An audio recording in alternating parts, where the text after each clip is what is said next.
Okay, welcome everyone. Welcome people on live stream and in the Zoom meeting to the Keshe Plasma Reactor Group for Tuesday, June 14th, 2016.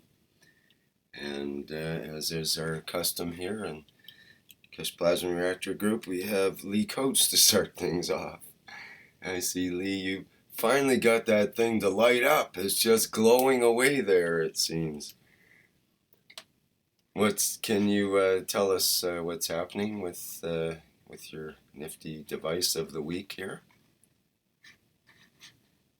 Not hearing you. I'll unmute, or whoops, unmute you. There we go. This week I did an Infinity Quantum 6 reactor, like NASA's favorite beast. It's got the quad cores and battery capacitors, so it supposedly has 138 field interactions for the plasma energy going through it. And first one of these I've made. I just got finished today, so it's really still drying out a little bit. But so, what's the idea? You say it's got four main coil sets. Is that the way it works? No, each battery plasma each battery capacitor, it's not a solid core wire to it. It got an infinity loop in the middle of the capacitor. Mm-hmm. So this one's got like three bends, or in other words, four wires, and then you twist them together to make the infinity loops. Okay. And the idea is to get more field plasma interactions, field interactions. Okay. Well, it sounds like a lot of interactions going on there. Yeah. So have you plugged? Oh, you just finished it, so you wouldn't have plugged it in yet or anything, I guess. Yeah, it's plugged in right now. That's what this light is. Oh, I see. Okay. Lighten that up. So the idea of Mike's on about this AI that can come in through our plasma reactors and interact with us. I know Keshe talked about it, but Mike claims that they can get in through the Keshe reactors too. So by putting multiple wire strips and twisting them up, and it's a random twist, just however your electric drill twists them and how you want to hold it, that provides security, so people can't break, this AI or other people out in the plasma can't break in through your reactor and talk to you, I guess, or affect you. That prevents that from happening? Is that what you're saying with the? That's Mike's theory. Yep. I see. That's what he's telling. So. Okay. Well, it seems like a handy thing to know. Hate it when those evil entities enter into me and so on. But yeah. Yeah. So anyway, yeah, that's. I think I'd prefer to.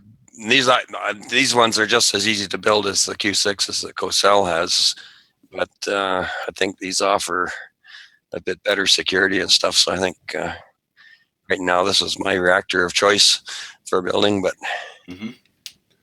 that can change.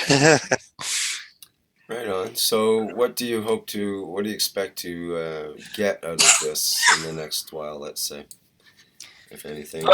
Do you have any expectations? This is a power reactor. I still got one of my reactors downstairs that's got clockwise coils on it and stuff. I might replace that one, or I'm thinking maybe I'll build four of these and put them in a Starship formation, see what happens. I gave two of my Q6s to my mom and dad, but my mom and dad are all religious, and when I showed them how you could talk to your coils or whatever, they got worried about like devil was going to get back to them and stuff. So yeah. Probably got to give them two of these. Probably that got something you want to leave out of those family conversations. So, I don't know too much about the plasma and stuff there, so I get swayed by this devil stuff. My brother-in-law's a pastor, and he's a extra. He can take the devil out of people and stuff. So there. Well, it's a concern that many people do have, and it's something that needs to be addressed in some way or another. If we can continue to look at the topic as scientifically as we can, that's probably an advantage. But it's a difficult topic, and it has been for the last several millennia. Yeah. That's So why. I That's had a few why. questions on this. Number one, just these plasma interactions with the wires going back and forth or whatever. I don't really recall Dr. Keshe talking too much about plasma interactions in that way and whether they're good or bad or whatever. Any comments? What do you mean plasma interactions? In which way? With the Well, between the you talking about okay, between the wires okay. or? Let me back up a bit then. In the plasma capacitor, the energy comes in one wire, goes through the capacitor, turns around, goes back through the other way. So one way it's going through magnetical, and it turns around, it's going back gravitational, and turns around going magnetical and goes back gravitational and out on this quad one. Mm-hmm. So that's what I mean by plasma interactions. The going back and forth and switching from sort of gravitational to magnetical in Yeah, the I'm not capacitor. sure. Kesh was never a fan of twisting all the wires together. He was pretty much against that. That it would cut the plasmatic field into many pieces, basically, rather than one continuous unit. So, but Mike is of a different, and many others are of a different bent that way in terms of creating the bends deliberately to as a way to direct the plasma, I guess, and so on, and perhaps even multiply it. So, how do you see that? How do you see the twisting working into the equation? Well, right now you can see my it turns red about 3-4 inches away.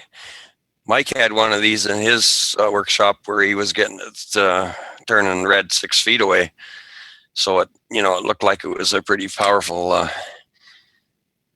um, device that he had, but I don't know how he might have had it loaded up with 1500 watts or something Mm-hmm. in order to get that kind of interaction. If Mm-hmm. that seems to affect uh, the field strength for the magnetic fields that we're detecting with those little detectors. Right now, I got nothing on it, so I don't even have the light turned on. So, but Mm. so that's uh, Okay. Well, thank you for the. so we don't really have. Well, I guess there is some coils wrapped around these capacitors, but really the fields are going back and forth through that core wire, and I'm thinking probably the magnetic field that I'm detecting coming off there must be coming from the core wire. I'm not sure whether it's coming off these other wires, the little coils around it or not. But Mm-hmm. excuse my Yeah, cough. there's sometimes a coil will contain the field within it, and so the field doesn't get outside the coil, basically. And there's different ways of looking at that, I guess, Yeah, plasmatically. yeah.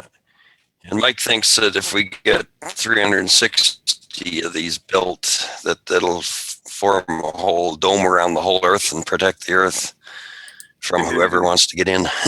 So whether that's true or not, we'll find out, I guess, if we ever get that many built. I think there's Another a. comment Mike was making was that the wire size on these things doesn't matter whatsoever. So, like this unit here, he recommended using 18 gauge wire, so that's what I used here. Mhm. And it's used for a house power unit. So, but from what Mr. Keshe has been telling us, you'd normally go 14 gauge wire for a house power unit. So I just wondered what people's comments were for when they say wire size doesn't matter for plasma flow.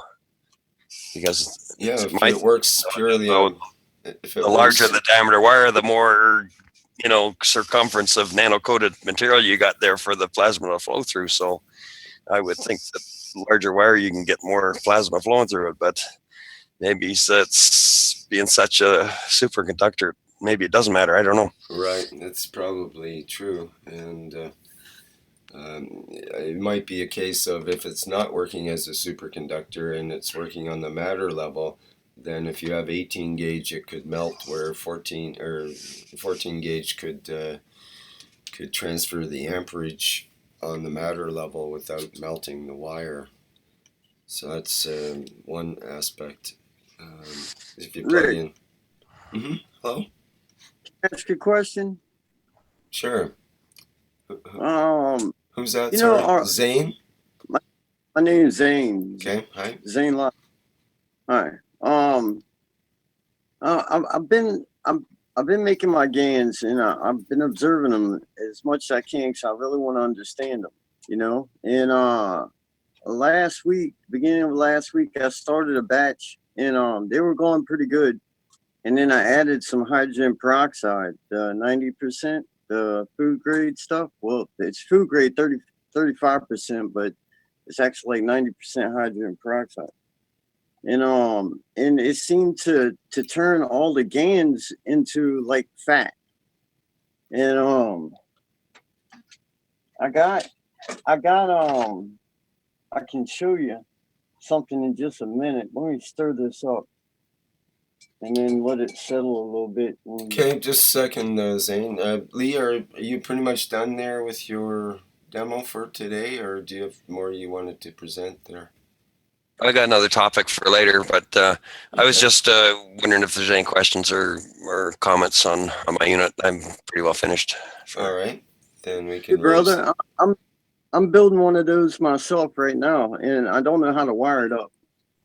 I've had it unfinished for about 3 weeks now, and it's kind of disturbing me.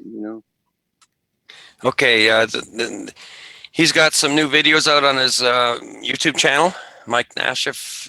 Search Mike Nashif, and that's the name of his YouTube channel. They just came out about a week ago, and he goes into detail on how to wire this thing up again. Okay. Okay, thanks, Lee. That's good info. Anybody else with any questions for Lee? I have to check the live stream. I don't have that open here, so let me just get into that.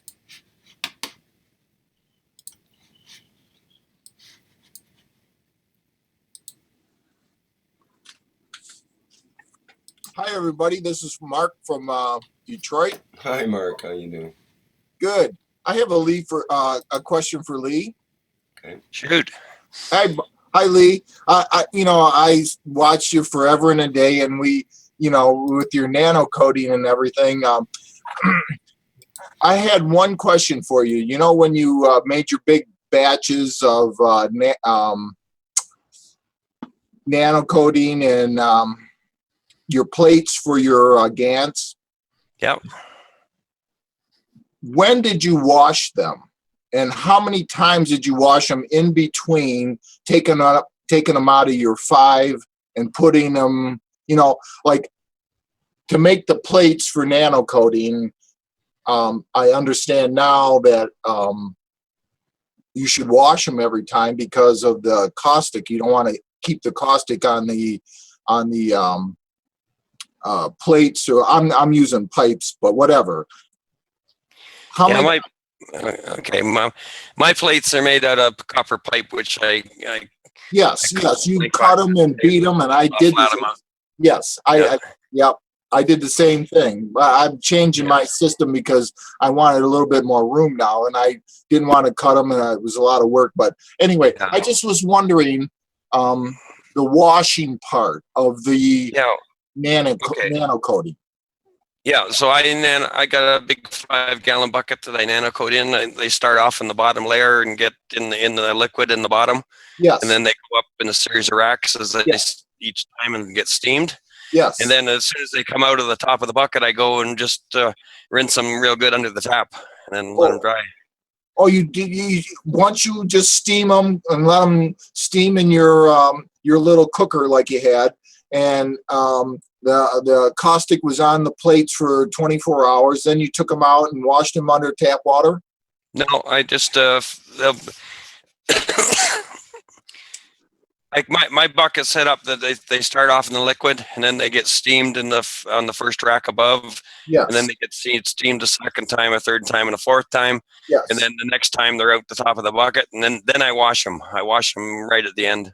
Oh, at the very end. Yeah. Oh, okay. I'm washing them every time. That shouldn't hurt, I don't think.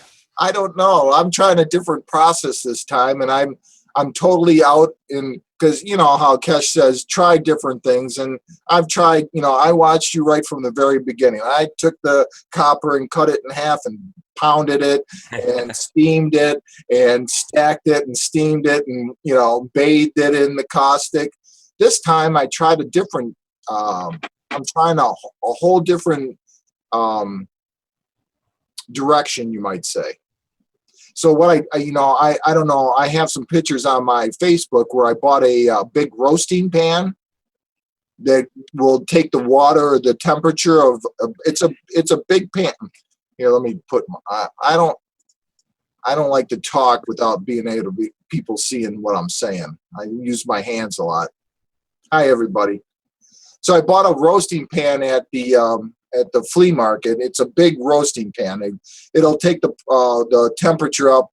The knob says 500, but now that I'm dipping it in there with the caustic in the pan, it only takes the water up to boiling point, which is about 200 degrees. So I took I'm starting right from the beginning. So I'm trying to build nano coats. So I don't know if I'm doing it right or not, but it looks absolutely beautiful, and I'm just asking for suggestions, or maybe I'm doing it wrong, or maybe you can tell me if I'm doing it right. But I right off the bat, I want to tell everybody, when you heat that pure lye with water in that roasting pan, there's fumes that are coming up, so you don't want to breathe that at all. So I wear a gas mask, C3, organic gas mask. So at least I'm helping myself a little, keep myself covered with my gloves and everything. And it's hot. These pipes are hot now. When I'm coming out of the water, it's 200 degrees, and I'm dipping it in ice cold water that I've been keeping in my refrigerator. And I've been doing this now I've done the process now for at least 5 times. This is the 5th time, tonight's the 5th time. And each time I keep looking in the pure water that I'm dipping it in, from hot to cold, caustic. It's all pure caustic in filtered water with just pure lye in the water, and it heats up. I put the pipes in. I got it all laid out real nice, and it's absolutely cold when I start, and I turn the thing on, and I let it cook up for about 2 hours, and it just cooks and it boils. And then at the boiling point, I say, well, how much more can you get out of it? So that I shut it off, and I have my gloves on. It's hotter than I can. I put my hand in there, grab one, put it in the cold water as fast as I can. The water was in my refrigerator, so I know the water temperature is like 38 degrees, 34 degrees when I start. So I'm trying to keep a log of everything that I'm doing, and I'm just saying the nano coating is just really pretty. And if John's on the line, I know he nano coats by putting in caustic in a bag, and I'm just asking John now with a little tech support what he thinks about my process. If I've explained it to where he can kind of comprehend it, or Rick or anybody that can kind of comment on what I'm doing. Well, what's the thinking behind dunking it in the cold water? That's a question I ask myself. I don't even know, but I learned back like I told you last week, Keshe told us to go from hot to cold real fast. So I don't know. And that was an old explanation of a fire process. Yes. And I'm just trying to take processes from that, because he didn't say that just because for no reason. Well, there's lots and lots of people that are mixing these things up together and they're not getting anything out of it. I'm not saying don't mix it. I'm just saying think about what you're doing. Why would you want to do that? Why would you want to freeze that in that state? Looking at it from a metallurgical point of view, when you heat up a piece of metal, you shift all of the molecular or the atomic structure of the metal. It relaxes and it all homogenizes, becomes a nice, smooth, even. When it's hot. Well, when it's hot, yes. Yes. Okay. I'm thinking particularly like when you're hardening steel. Okay, when you bring the steel up to 1380 degrees, the carbon melts, works its way all through the atomic structure, and then you freeze it, either in oil, water, or air, depending upon the kind of steel you have, and it locks that carbon into place. Now, I would imagine a very similar thing happening with what you're doing when you have the high heat, the atomic structure, the popcorn that we're making on the surface of the material is going to be nice and loose and fluffy and floating around and just barely hanging on. But when you freeze it, you're going to lock it. Now, I can't say whether that's a good thing or a bad thing. I don't know. But from what I understand about what we're doing with the nano coating, we want as loose a structure as we can get. We want the largest, puffiest popcorn we can have. So freezing may be detrimental to what you're after. I mean, a slightly smaller structure is going to have a slightly limited bandwidth in the plasma. Okay, it's a finer filter, for lack of a better example. Now, with an energy system, probably won't matter. With a health system, you're going to want as broad a bandwidth as you can get. This is why fire coating doesn't seem to work very well for health systems, because the fire coating is a very fine, very small structure, very fine filter. Whereas the caustic coating, when you look at it under the electron microscope, it's a very coarse. It's like the difference between 400 grit and 40 grit sandpaper. Mm-hmm. So I'm making 40 grit? No, you're making 400. Well, no, you're probably making about a 240, because you're starting off with a really coarse structure, and then you're freezing it, you're contracting it really fast, really hard. So you're locking, if there's any stresses, again, I got to look at this from a matter state metallurgical point of view. That's what I'm trying to do. When you freeze it, you're going to lock any stress that you put into that structure into place. Where would the stress be, though? You know, because the stress would be within the interaction between the individual atomic fields. If they're not evenly spaced, evenly configured, when you freeze it and they lock into place, there's going to be some of them in there that aren't quite in the right spot. If they can relax gently, cool off slowly, they can shift and adjust and move a little bit. Now, again, I'm probably not looking at this from the right point of view, but that's what's coming into my head when I think about the problem. That's my.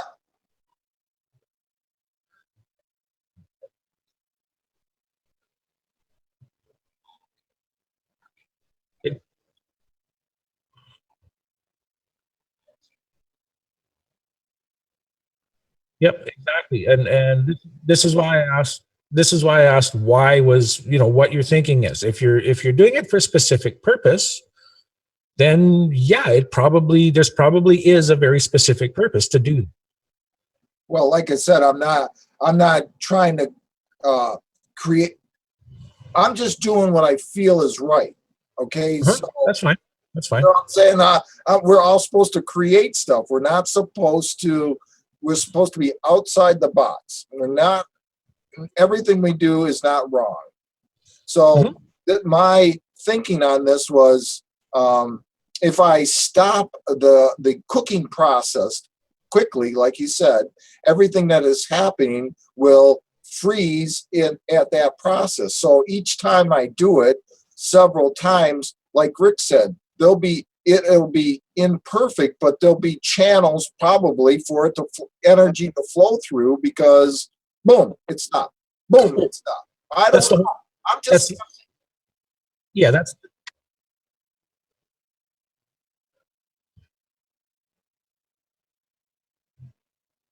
yes, yes, yes.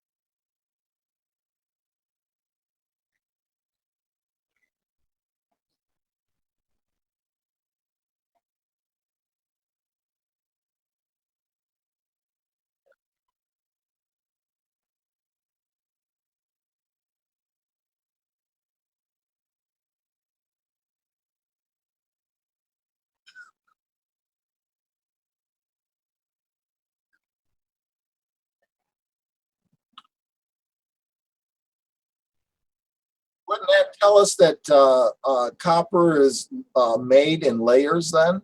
Because well, what I'm thinking when I was looking at that the first time, what came to my mind was there's a difference in the thermal expansion coefficient between the nanomaterials and the elemental copper. And if you have two materials, dissimilar materials with different thermal coefficient properties, and you adjust their temperatures over a drastic period, or a drastic temperature change over a short period, they're going to delaminate. They can't stay together. This is how the bimetal strip in your thermostat works.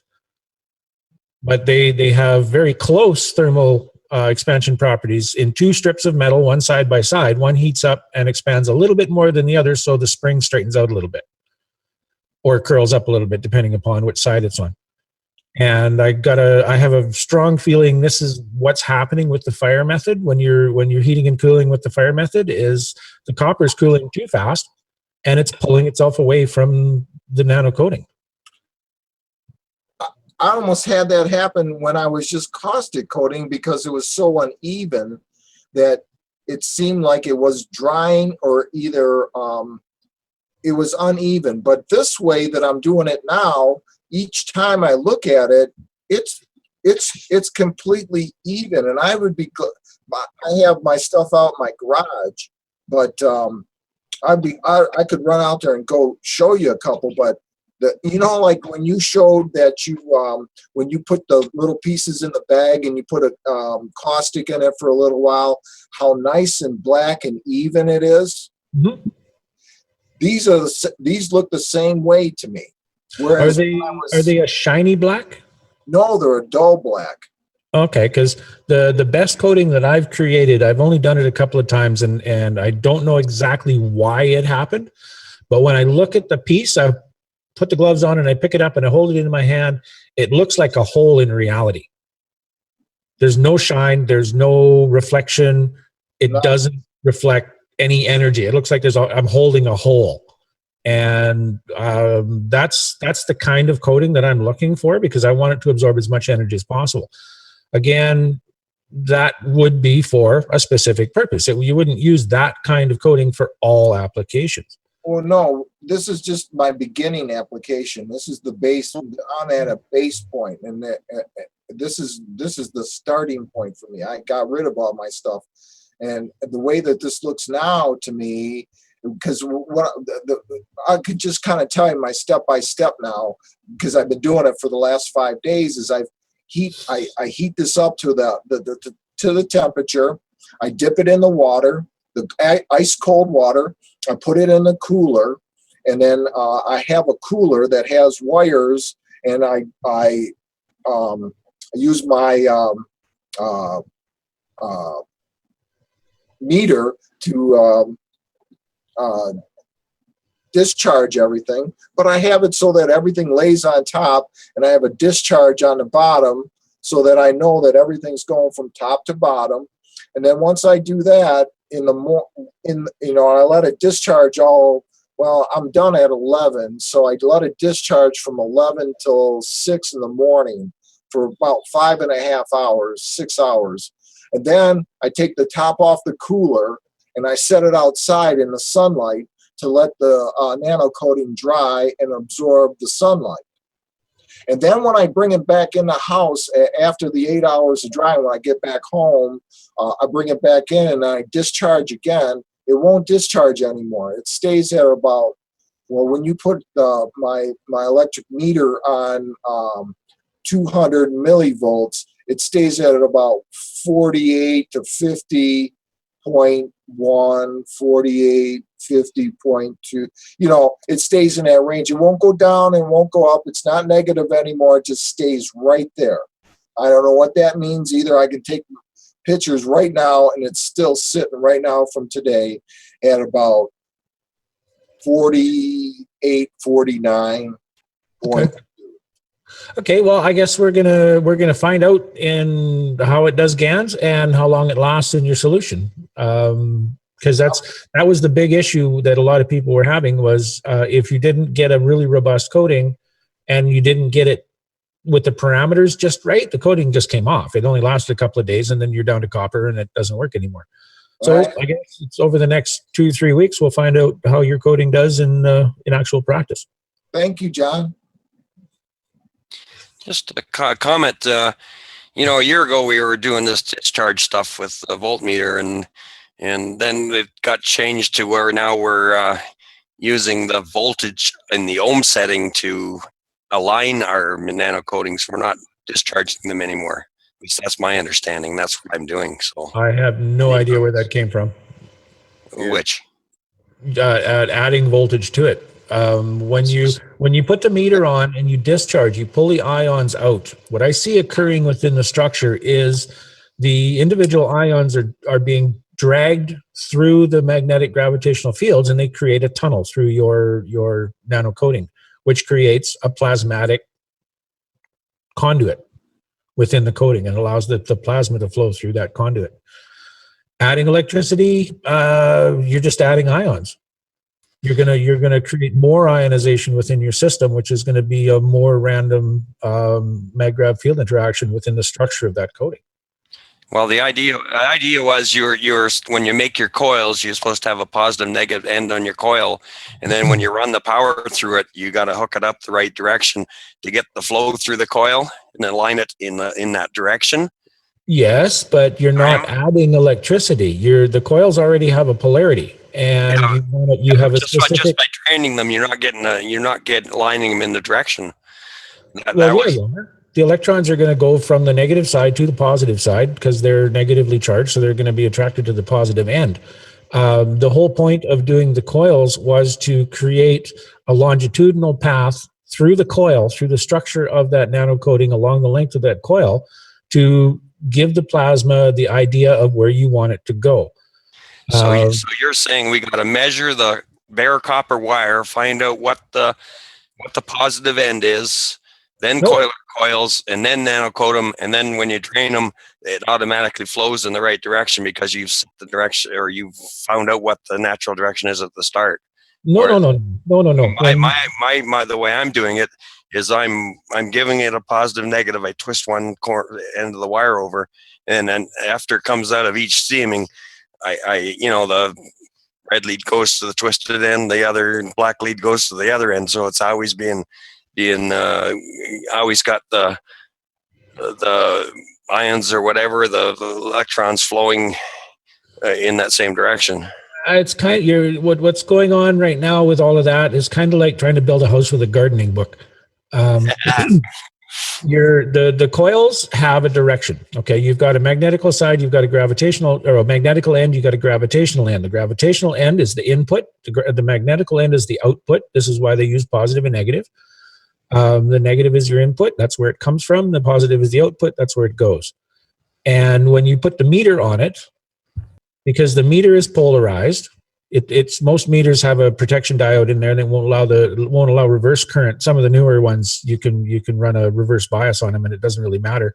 But they work better in the positive bias. So you put your meter on there, and if you put your meter on the correct way with a voltmeter setting, so you're not adding energy to the system, whatever ionization is in there, whatever charge is in those coils is going to flow into the meter and make that pathway through your system. If you put your voltmeter on the ohm scale, which is 1.5 volts, usually, you're going to be adding ionization to your coils, which in my mind actually is going to interrupt that plasma flow, because it's going to create a much more of a random pattern within the nanostructure. Yeah.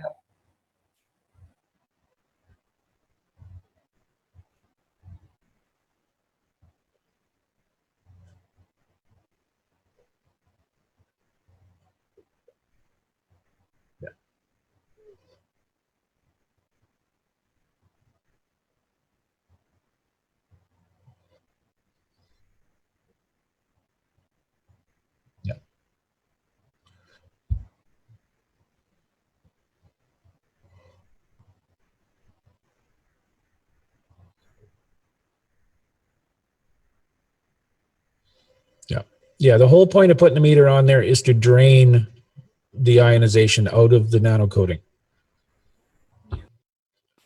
Yeah, I also believe is it not aligning, you know, the nano layers? To some extent, yes. I mean, I see it as two different processes. When you're draining the nano layers, when you're nano coating, that's what you're doing. You're doing a different process when you're actually aligning the coils, putting the meter on it. It may be using the same process, but they're for different reasons, is my understanding. You got to keep in mind that the ancients did this and they didn't have voltmeters. Yeah. Well, true enough.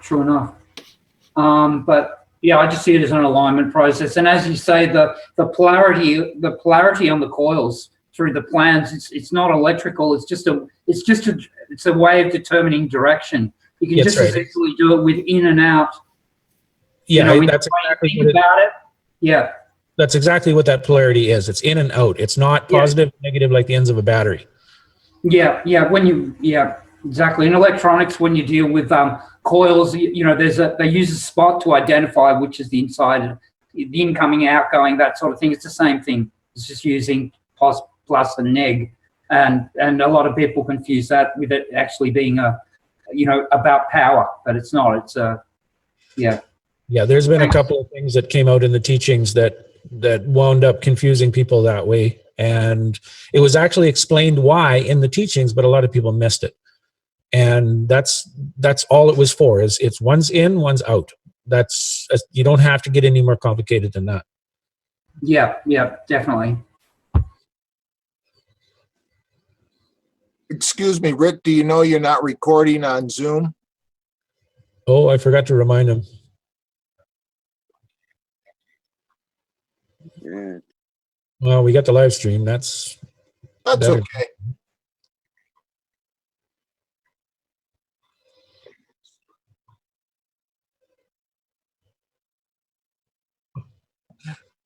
Sorry. Okay, what else have we got here to show and tell today?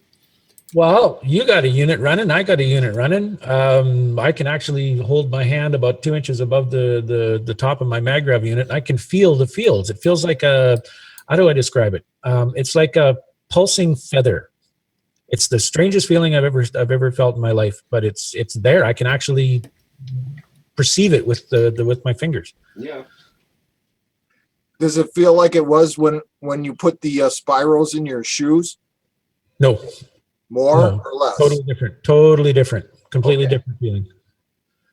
Better or worse? Is an orange better than an apple? It's just different. Don't start that fight. Let's take a look at it. And then the banana people get involved. Oh, jeez. What a mess. Fruit salad all over the place. Yeah, that's right. Well, that's a good comparison, though. Well, Which is better? how do you describe it? I mean, you can't. It's not. There is no better. There's just different. And I don't know. I can't even put it into words. You know, some of my experiments that I'm doing right now with the health pens and GANs, I want to see if I can get the health pens to actually manipulate the GANs in a little jar of water. and it doesn't seem to be working. I've got a little jar of GAN sitting on top of my MagGrav unit, and it seems to be trying to climb up the sides of the jar a little bit, but I'm not seeing the extreme reaction that I would have expected. I was going to ask you, John, what sort of what are you expecting? What are you aiming for? Actual articulable motion within the GANs that I can set Right. my video camera on and film. Yeah, I've had a hard time getting the GANs to dance as well. But you know, I've discovered what might be a secret in the last couple of weeks here, and let me relay that. Let me go grab my secret jar. I'll be right back. Ooh, secret jars. We like secrets. Hydrogen peroxide. I don't know. Maybe my lead GANs is too close to the whole thing, and it's just sucking it all up. I don't know. But I've got a 2-ball reactor on ping pong ball fans running. I got to run it 24/7 because it's actually helping to cool my computer. And but it's just running. I haven't noticed any effect from that. I don't see any spinning lights or visual distortions or anything like that. I've got a health pen with the 3 big GANSes sitting around the outside of it, pointed straight up, with a little jar of CO2 GAN sitting on top of it. Hoping that I can absorb some of the plasma from the interaction of the big three into the health pen and divert it straight up through the CO2 GANs on top. Doesn't seem to be doing anything. What else have I got going? Well, the MagGrav system is running my computer and my sound system. And when I plugged it in, one thing I noticed, Rick, you might be able to give some insight, or at least have a little parallel with this. My monitors, I have 2 monitors. I've got 2 mixers, audio mixers. One's running my microphone, one's running the output sound.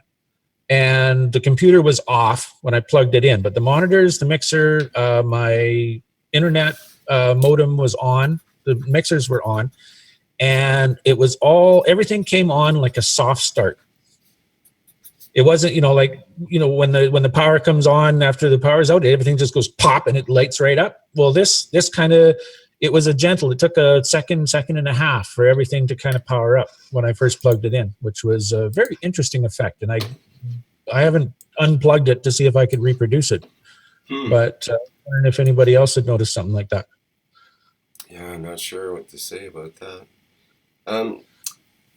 Any other comments about that particular aspect? I have noticed effects like that. Yeah, it's hard to sort of pin it down, but yeah, I found that my lighting seemed to be softer. Okay, well, being an audio engineer for many, many years, one of the things that I used to do, I'm very sensitive when people turn amps on and plug guitars in and stuff, turn the volume down so you don't have that pop. And that's what I was expecting out of the mixers, because I got a 320 watt per side mixer running through a pair of Altex, and then when it pops, it's loud in here. Mm-hmm. And I forgot to turn the volumes down when I plugged it in, and I realized, wait a minute, there was no pop. This was a really nice soft start, which surprised me. I was not expecting that at all. Have you done any voltage checks on your line voltages?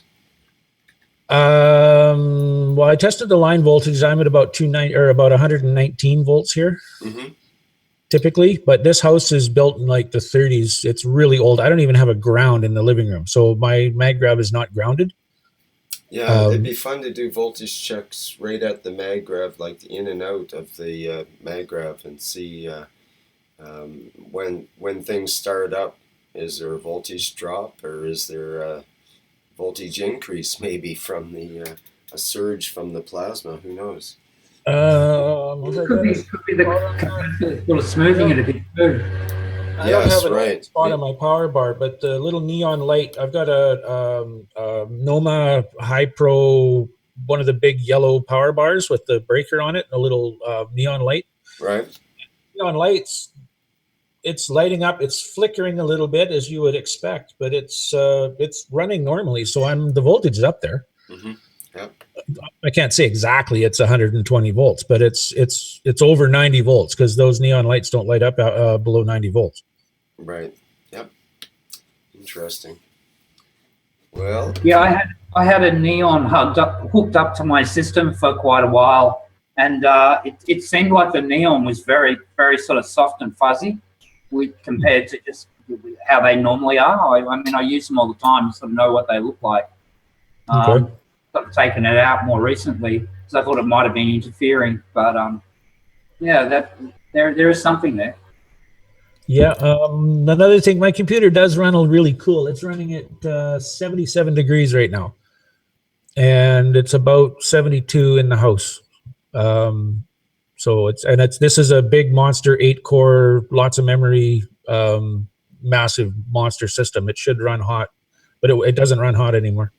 Have you nano coated it inside or something? Or Well, it's been running What for have how you long has it done? been running?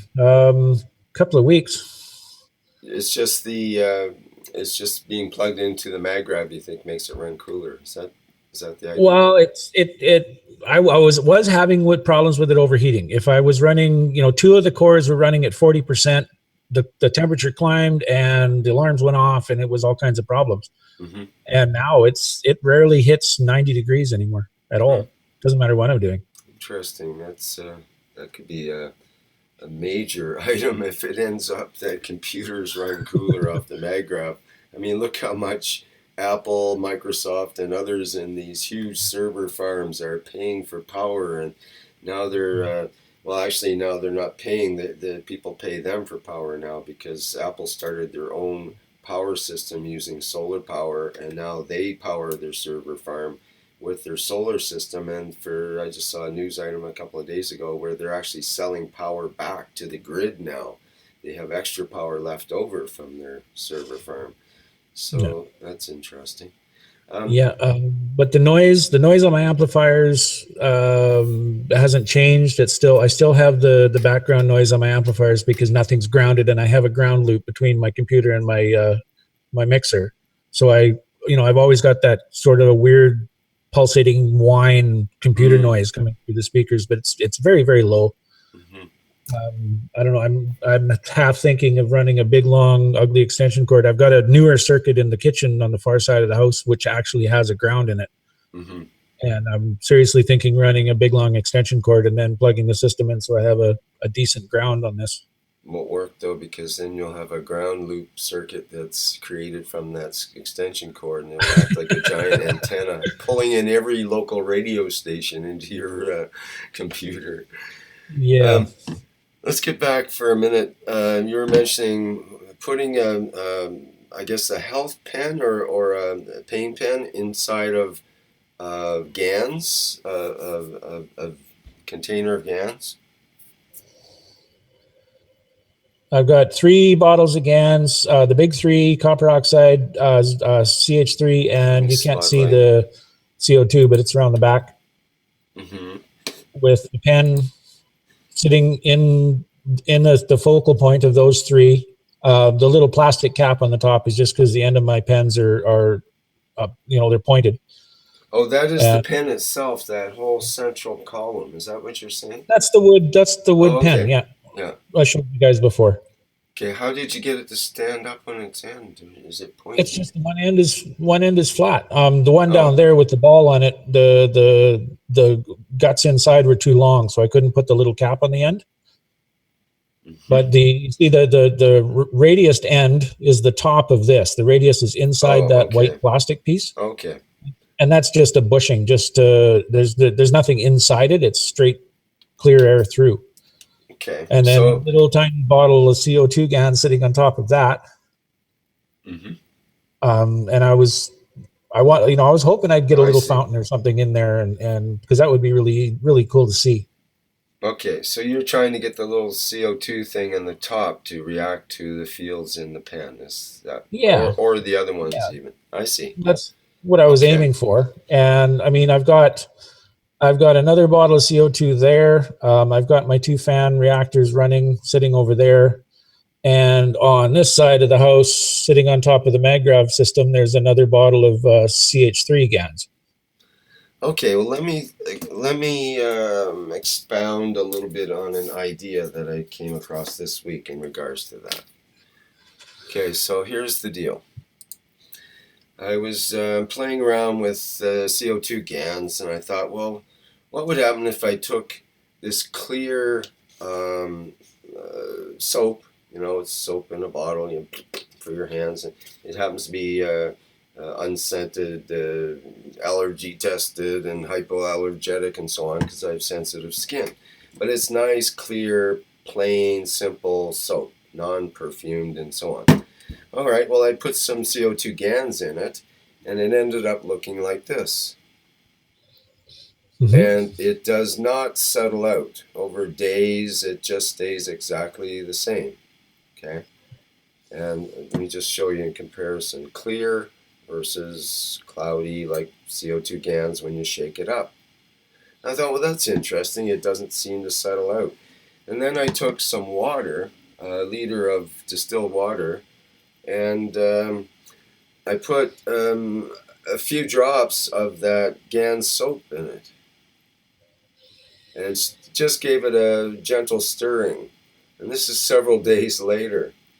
The GANs has not settled on the bottom at all, and it seems to be fully dissipated, evenly dissipated, I might add, in this jar. When I first dropped in this soap, it went down sort of as a little cloud, and then it hit the bottom. Boom! It actually went down pretty fast, hit the bottom, and then it started melting a bit, and it sort of started swirling like a little dust cloud inside there.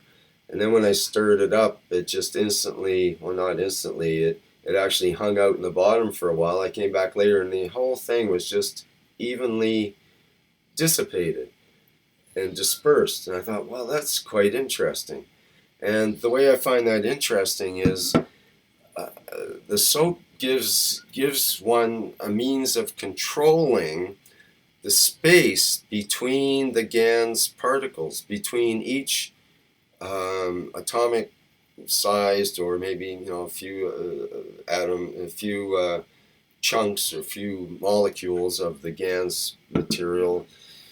You're shooting for monatomic or monomolecular composition.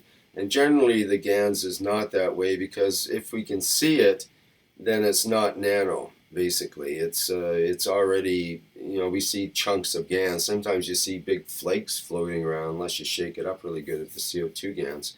And that's a conglomeration or amalgamate of or not amalgamate, aggregate is the word, of many of the GAN's molecules sticking together in clumps. Clumping is what happens. And so it all clumps and goes right down to the bottom normally, which is convenient for many purposes. But what I'm proposing is this is a means of dispersing those possibly monomolecular sized nanoparticles in a more even and complete way, so that each of these particles in here are repelled from each other. They're all maintaining their position from each other. They don't want to all clump together and stick to each other. They want to have their own positioning, you might say. So we can control that positioning by simply the concentration of GANs. If I put twice as much GANs in there, they would be twice as close together as what they are now. I'm thinking, wow, that's pretty cool, because it turns out that in nanotechnology, quite often the gap between these particles is more important than the particles themselves, you might say. So if we can arrange the gap for the exact gap that we need for certain processes, bingo, I think that this would be a way of doing it. Just putting a couple of drops of soap might be enough to disperse the particles in an even way, and then we've got that spacing that we need. And then maybe this can turn into a solar battery, or a supercapacitor, or who knows what, because we have that spacing. No longer do we have the clumping. Now, why I brought this up, why it clicked with me now, is when you mentioned the pen. What if we had this kind of material, rather than it all stuck at the bottom, when we're trying to, what if we stuck the pen inside here? Would we be able to see the fields, positioning themselves from the fields of the pen, the fields of the GANs and the fields of the pen? Maybe they would interact more easily, because now all this water is like the plasma of the GANs. Whereas before it was GANs at the bottom and some GANs water at the top, but they weren't mixing. They weren't, the energy of the GANs was not, the GANs water is not the same as the GANs itself. This is a mixture of both and evenly dispersed. So I'm thinking that it might be a way GANs? Pardon me? CO2? Yeah, this is CO2 GANs I use. There's only a few drops of GANs in here. And it won't settle out. It's been this way for days, and I suspect it'll stay that way forever, basically. Do you think it was the amino acids from the soap that makes it dispersed like that?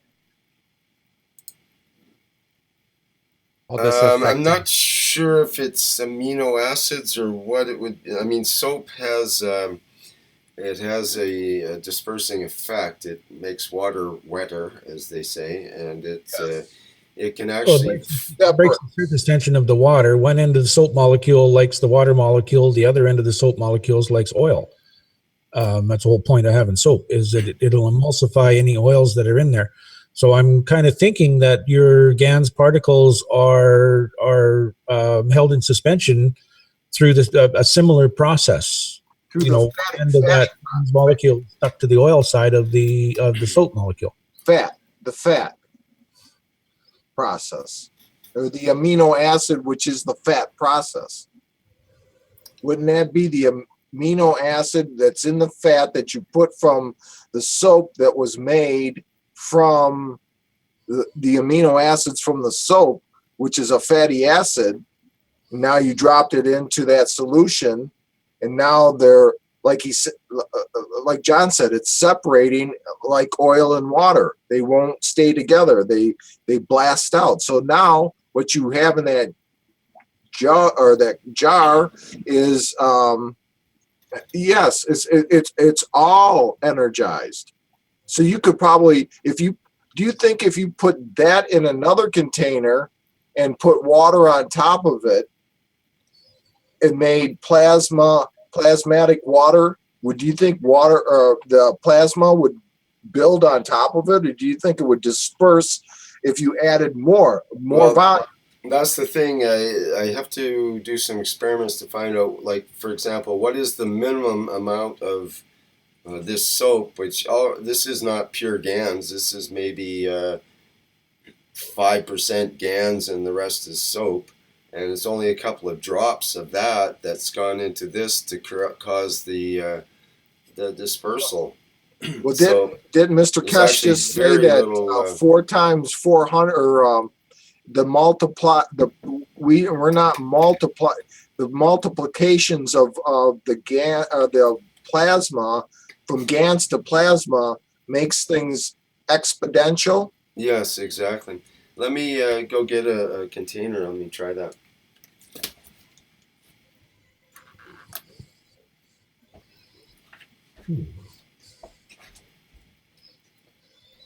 I'm just envisioning a molecule of water, one soap chain with a molecule of the GANs on the other end, and that would make a stable molecular system, which isn't going to want to interact with anything else, and it's just going to remain in suspension. So I don't know. It's basically being held up like a hot air balloon would in the air, something like that. No, not really. It's like trying to take the sugar out of a cake after it's baked. We're going to find out right now. It's experiment 101 right here. Welcome to Rick's lab. Yay. Yeah, in the moment experiments. I got this beautiful flask today at the dollar store. Actually. He's got all the cool tools. I just need oh yeah, one of these would be good.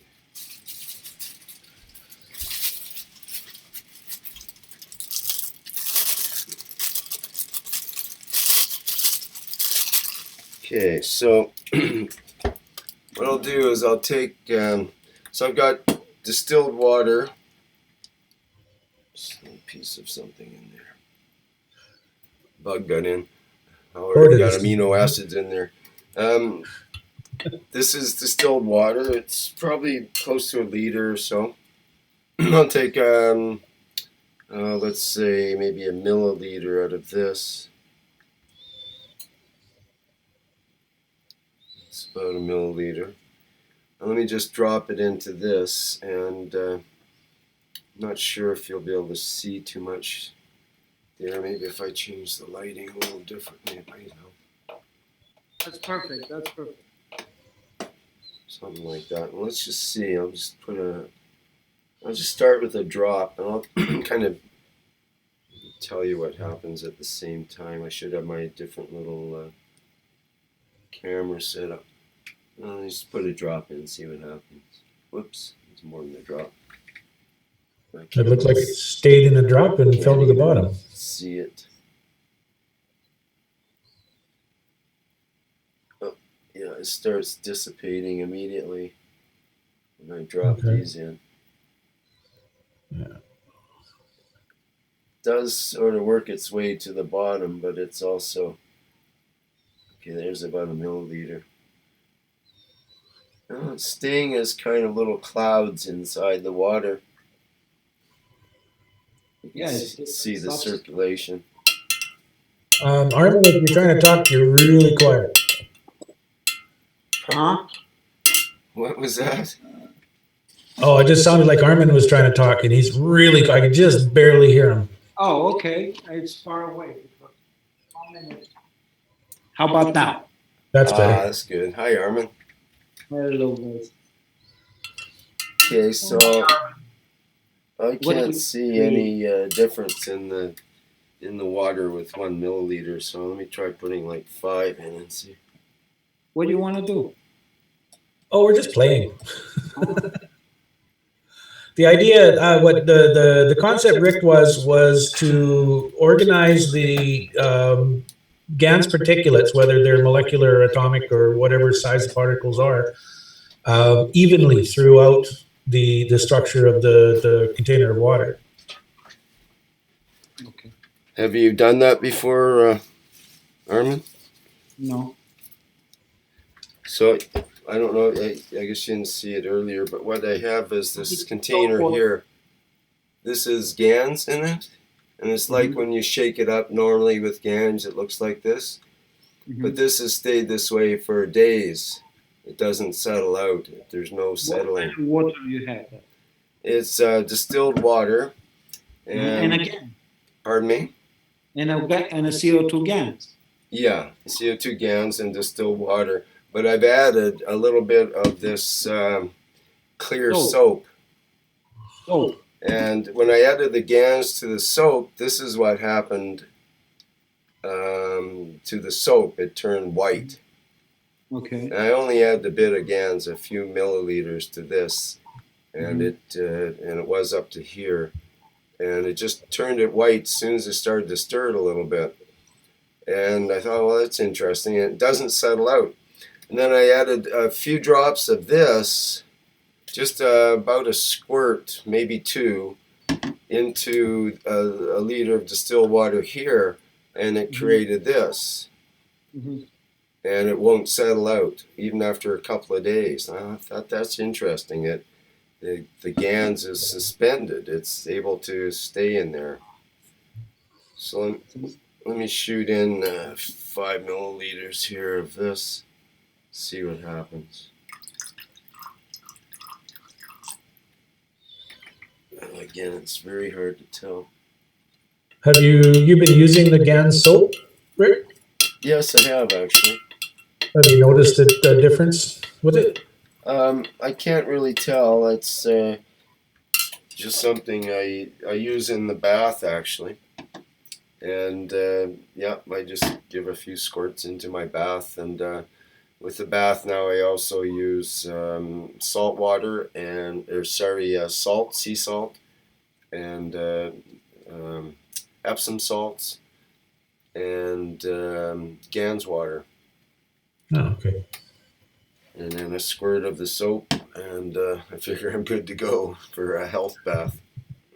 Well, it looks like on camera from here that it's not, it's doing the exact same thing that it's doing in the jar that you made first. It looks cloudy. Yeah. Well, it doesn't look too cloudy from here. Maybe it does from your angle or something, but it looks pretty much the same. I'm not looking at big changes, so I'm going to give it another big shot and see what happens here.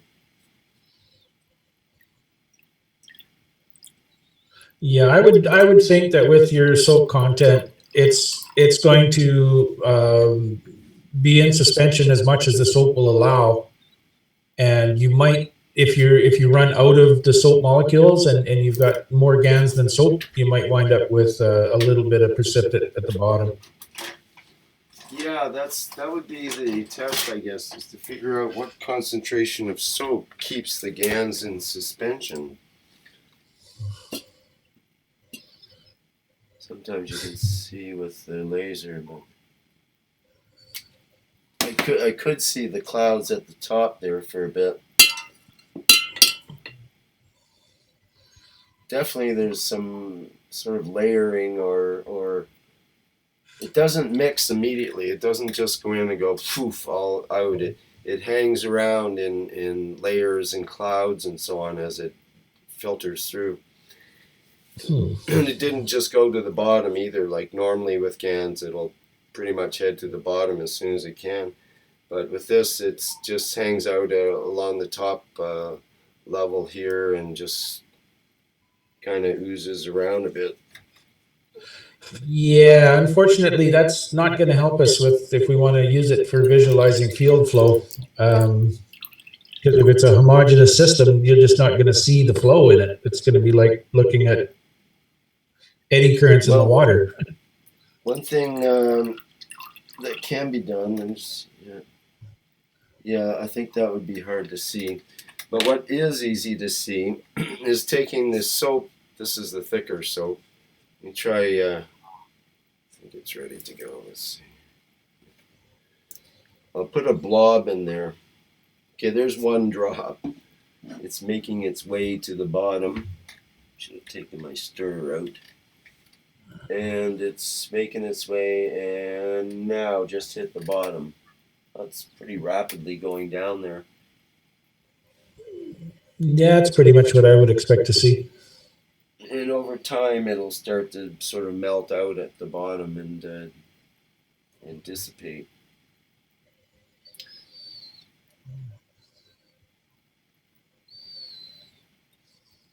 There's 4 little blobs, like little jellyfish in there. Let me see now when I stir it. Rick, how you created your CO2? This stuff was actually, I got this from Zyzen, actually. Wow, it doesn't want to mix very fast, does it? No, now we have an interesting part where there's threads and different sort of chunks in there, and you can see the currents now quite distinctly. They show how the currents move. So it might be able to be possible to, during that transition period, to stick a pen in or some sort of coil system and see how it was affected before stirring it.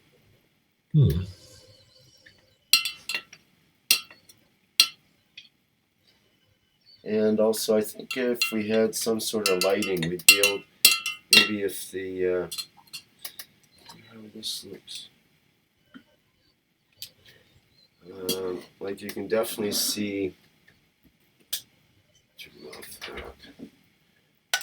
definitely see how the laser, well, you can't see because of all the. We can. Yeah, it dissipates the laser quite readily. Let me get rid of some screens here that are too white. I'll white it out.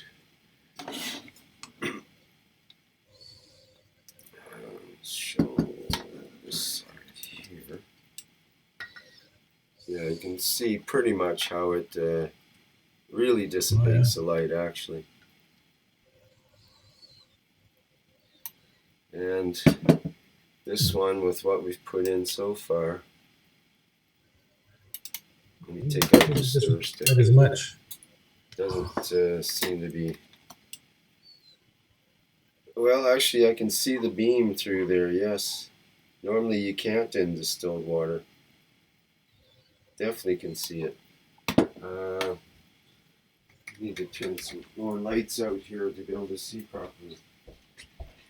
Your ppm changed in the water. Say that again? Your ppm changed in the water. Oh, for sure. Certainly. Yeah, definitely. And this is, like I was mentioning before, this could be a way of controlling and making it even, the ppms, as far as the GANs in the water. How important is the ppms? Well, as I was just mentioning before, it's important in terms of, if you, for example, if you look at this cross section of particles in this laser beam, you can I can almost see the particles in a way, and if we were to magnify that, we would be able to see how many particles there were there.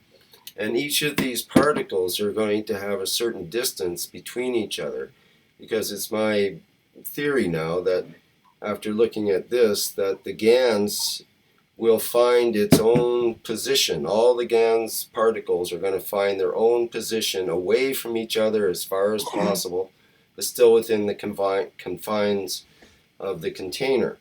So with this one, we'll have a certain... which will stay in part. Yes, right. So typically the GANs will stay, one near another.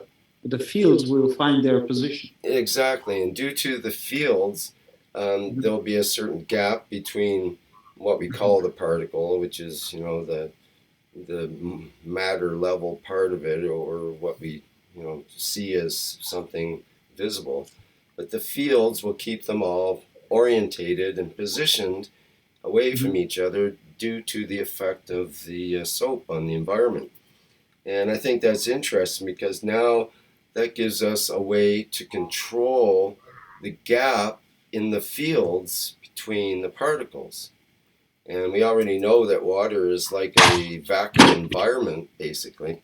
So that way, through the ppm, as Armin says, the parts per million, basically we can have a certain, like it might be that a certain angstrom gap or whatever measurement of the certain nanometer gap of the GANs, fields, maybe it creates a certain resonating structure, for example, or maybe it creates a certain crystalline structure just because the gaps are a certain gap, and that naturally orientates all these particles into a certain orientation.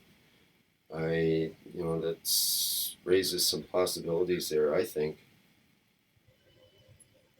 Yeah, if the GANs is a big lump at the bottom, it's not really free to move and find its position easily. If it's suspended up in the fluid, then exactly, it's like a balloon in the air. It can just spin and twist and do whatever it needs to do. Yeah, I've been thinking of ways to do that. Like, what about what do you call it? They have ultrasonic sonification bath, it's called. It's made to break up particles, basically. So if you had a sonicator on this, you need to create mono GANs. Yeah. Right. Well, that would be the idea. Meaning, if you have a one plate copper, second plate is a copper. One plate zinc, second plate is nano zinc. One plate of gold, second plate is nano gold. So this way you create a mono field, and you have a mono field in a water. Then you can make your mixtures. But you keep your fields a mono, then you can create any mixture you want. Understand? Then you can mix all together. Then you can have a composite field.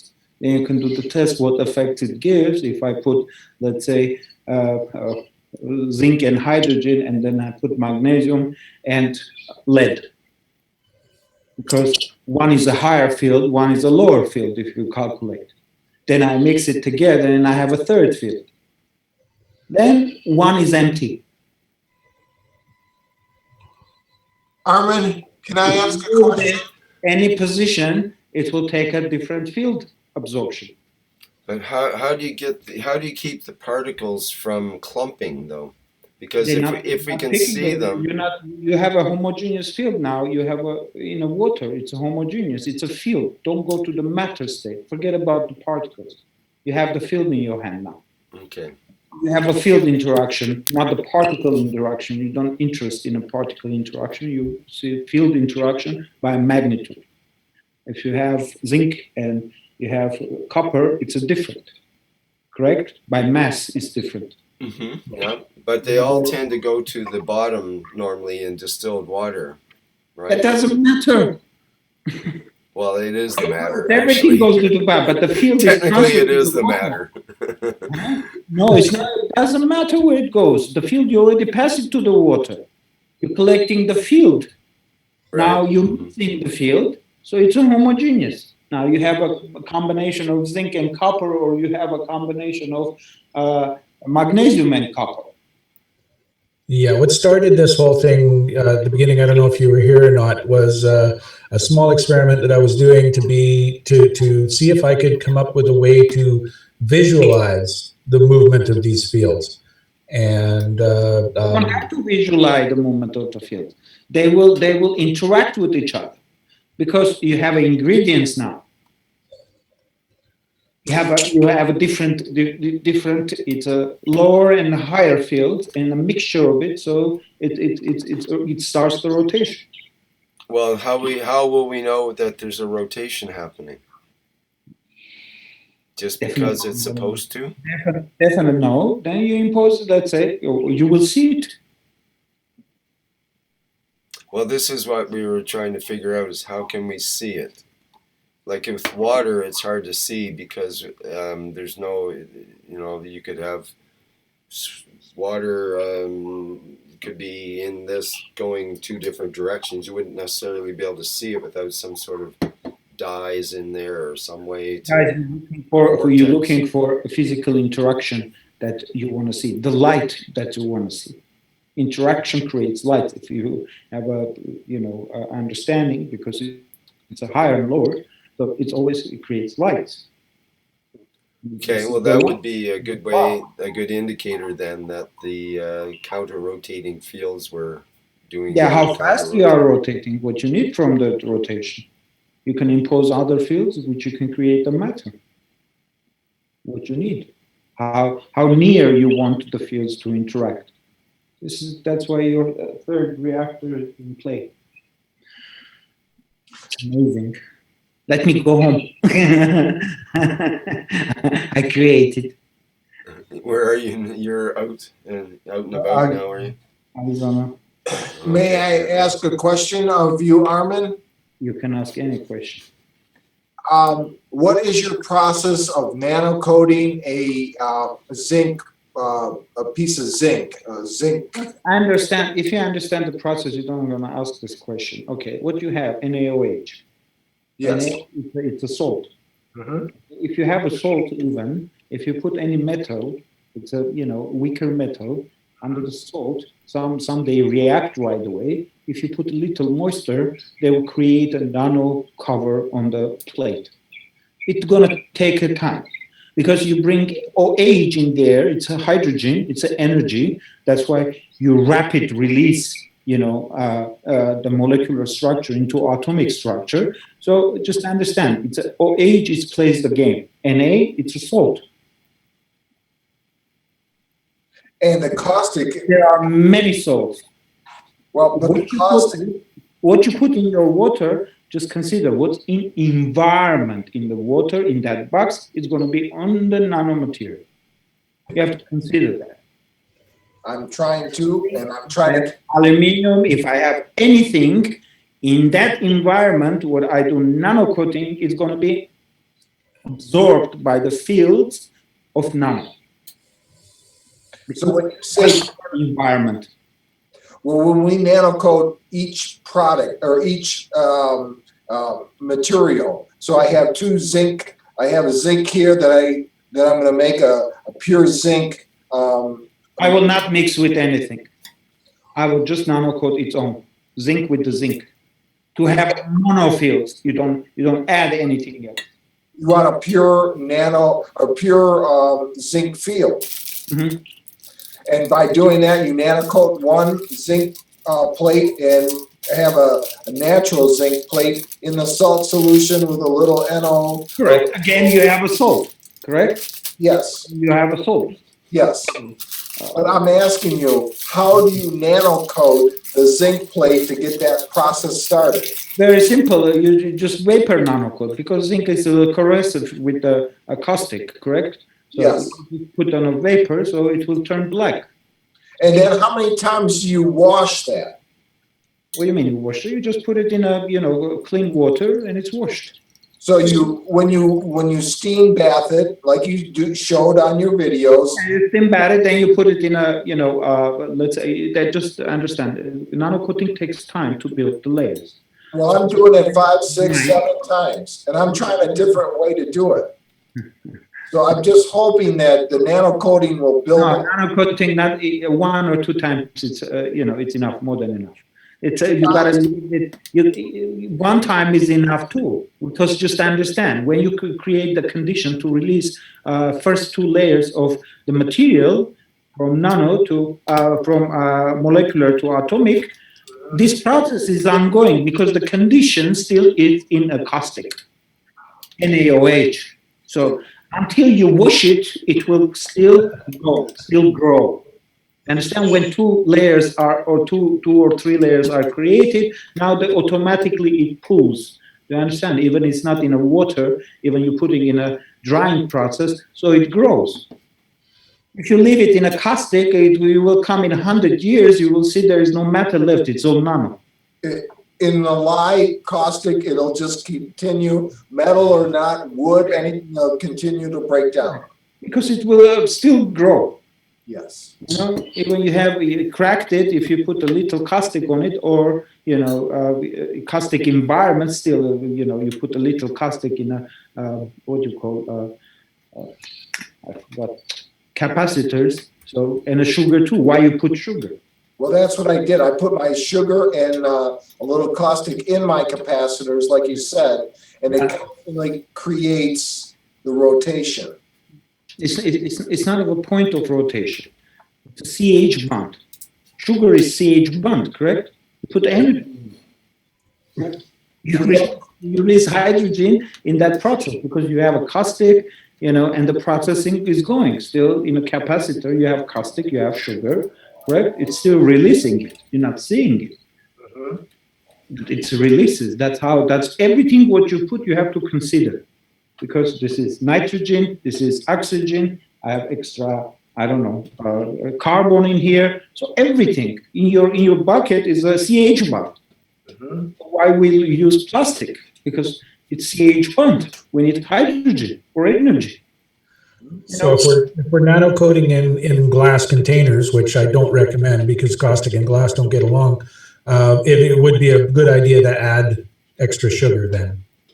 No, to increase that CH bond. You can put a hot glue.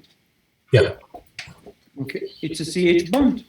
So even the caustic process, cut a little bit hot glue and put it over there. You transfer it. So let me ask you this, Armin. When you heat it, like the hot glue, when the carbon gets up to that 180 degrees, it releases, correct? You don't see it. It's heat, correct? Yes. You make a carbon gas too if you heat it too much, correct? Yes. But it's there because you heat it, you release it, you weaken the matter.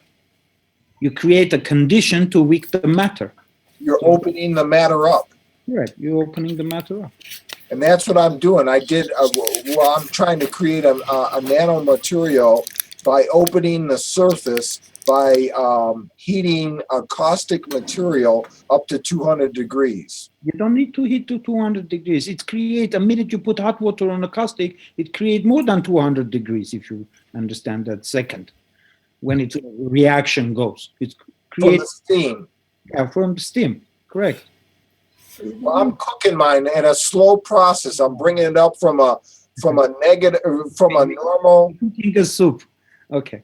I'm a cooker. I'm a painter. I'm a cook. I'm slow. And then what I do is once it's up to a high temperature, my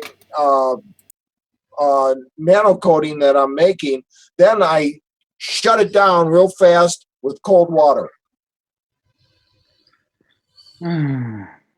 Why? Yeah, I asked him the same question. Everybody's got the same question, and this is A minute you do that, you create the crystal structure. it's not.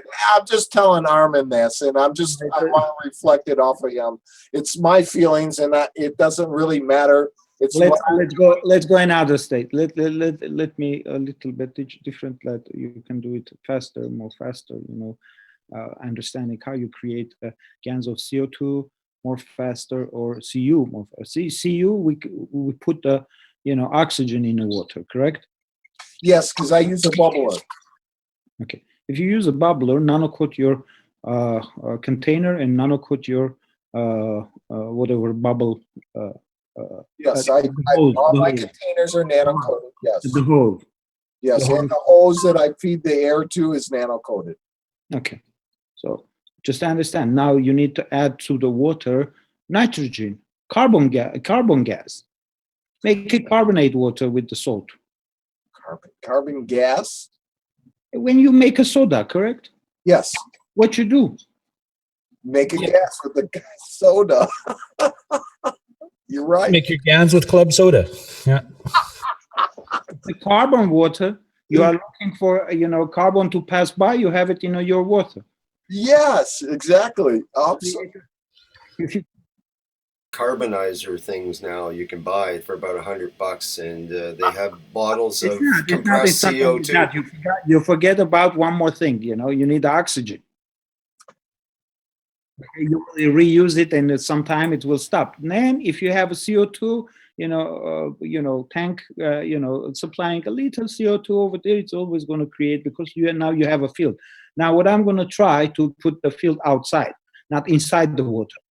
So you have pure CO2, because with the plate, you already create a field, correct? You need the supply. You have the supply, you have the air, you have the carbon. So now you have a field. Now you have to bring to GAN state too. So you have everything you have, you put the GAN in the box of air. You paste the GANs on the nanomaterial, to absorb the fields, direct to bring the energy. Now you bring the material in the environment, and you create the field to, change it to the GAN state, Yeah, and you can incorporate more CO2 into your solution as well, just with vinegar and baking soda. Same way you're doing your bubbler. Yeah, you do. With vinegar and baking soda. I bought that, for aquarium. They created that. It's on eBay. Let me post it for you. Could you repeat that, John? Because I'm ready to test it, to see how it is. Oh, hold it for a moment. Let me give you. Sorry, Mark? Could you just repeat what you just said? Because with my pH meter now that I finally bought, I can kind of control that with the salt and the caustic. Did you say? No. When you're making GANs, you don't put caustic in the solution. That's for making nanomaterials. That's true. What is caustic? Same salt. But if you don't want to use club soda, you can incorporate more CO2 solution with vinegar and baking soda. But you don't put it in the solution. You put it in a separate bottle. It bubbles, makes CO2, and you can bubble that into your solution through your bubbler. Okay. Let me see. Where is it? Yeah. You could blow through it. That might be easier. That's CO2 primarily. And then you're putting your own amino acids and cells actually, and plasma energy into it as well, which is interesting. And the chemtrails that you breathe and dinner last night. And all of the stuff we off better to gas. blow it yourself than to hire someone to blow it for you. Yeah. But it's you. You want you in it. Maybe in some cases, yeah. In some cases, you don't. Maybe you want some young, healthy person. I do, because ultimately, I think all of us have to find a unit that's going to supply us life. And like Mr. Keshe said, these things that we're trying to create should start from home. Home meaning us, that protects us, and it starts right from the beginning. The pH of us, so that we can talk to the material that's going to go into it. We're going to create things, a plasmatic creation that we'll actually be able to interact with. That's my ultimate goal. That's what I want to be able to do. When I started doing this, John, and everything, like I actually in the beginning, when we first started, I thought, I want to just make a little power and make my family a little bit more free from the grid and all this metering of taking from me. It's We way still beyond need that. Listen, we still need that. We still need to do that because it's enough. We're learning where we go. Yes. And we're learning from each other. Yes. Because we cannot do every experiment. No. I love to do every experiment, but we cannot do it. And we show with each other that you do different and I do different, and we come each other say, oh, you know what, we did this or we did that or whatever. Here, this is for creating CO2, aquarium plasma, necessarily whatever mixture you do with your baldo, you can supply it, so you don't need to buy a CO2. Pretty cool. It's only $20 plus $6 shipping here, and it has all the connections. So you buy here's the way it works. You have two bottles, one with baking soda and one with citric acid, and you have the gauges and all the caps and stuff that comes with this kit to be able to bubble into your aquarium, which apparently is good for plants and whatnot. Oh yeah, okay. Yeah, that's an even better way to do it. It's a little more control. You can bring it to your water then. You have it in a water now. Mix it, first. If you have a carbonate water, that's better. When they make, there are some kind of, CO2 pumping into the, making soda things, $50 or whatever. They sell in it even with the little CO2 gas tanks, and you just apply it and put the water. Then you have your water already carbonated. Then slowly you just supply an air and a CO2 too in the environment. Slowly, Yeah. Cool idea. Thank you. Air, you always have your, carbon, so you can make a. Let me it looks like Rick, you're doing the same thing I was thinking of this morning, and that was nebulizing CO2 water. Well, yeah, that's exactly right. I think I found this today at the thrift store, but it's like a humidifier. It's a little mini humidifier. Yeah, still got the thrift store sticker on it. But any kind of bottle will fit on. So you could have your Gans water in your bottle, stick it on here, and it's got a setting on here so you can crank it up, and when it's cranked up, it actually, you can see the steam coming out of it there now. It's pretty good. So it's a cold vapor. It's not hot at all. It's so it sort of bubbles and blows it out somehow. I'm not sure if it's ultrasonic. It's ultrasonic. It can be very good skincare, Yeah, and also for breathing. People are having good experiences breathing the vapors. That's how the fella got his teeth rejuvenated. That's what I've been doing for the last few nights is putting some, I got a room vaporizer or humidity thing, and I've been putting the Gans in the water tank and putting in the air, trying to help my Gans water. Just the water. Yeah, just the water. That's all I was using. If you have mono, just keep it separate. Then you mix it. Then you see what effect it gives it to. Anyway, I was trying to get rid of this cold here and get the vapor into my lungs. Yeah, you want to colloidal silver is about the best for that. No, copper will do so. Yep. Until the 1 drop of copper, put 10 drop of CO2 and 3 drop of let's say 3-4 drop of CH, and use a ratio.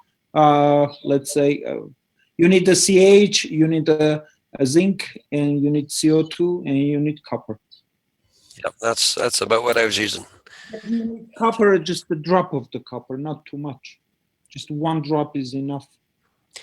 The interesting thing is I haven't been hungry, so I'm sort of feeding myself as well. Now you amino acids in there not to feel the hunger. Because it's a connection. Armin, Zane here, Zane Lott says he needs to ask you something. Zane, do you want to go ahead? Yeah, hi. Okay. I know you were just discussing adding certain things to your GANs production, certain gases.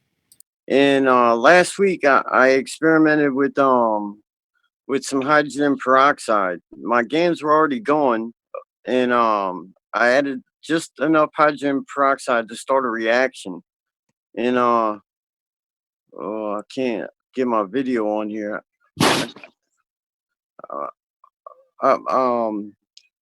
I got some iron GANs, and it looks like it's all protein. And whenever I rinse the GANs, I have a bucket that I've been using for rinsing, and on the top of the bucket is a layer of oil. Here, I'll show it to you. So I'm trying to make a universal feeding system that would feed a lot of people. You know, like they don't have to come so close to it. I put some of that the iron in a ping pong ball and got it spinning at a certain speed, and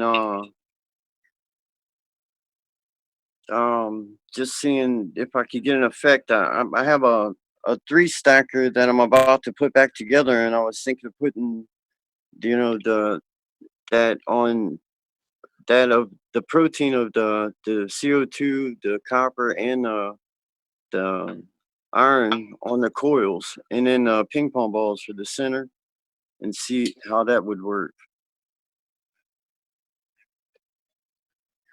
Okay, let me show you one thing if I find it. I can't hear you. Let me show you one thing. Can I share?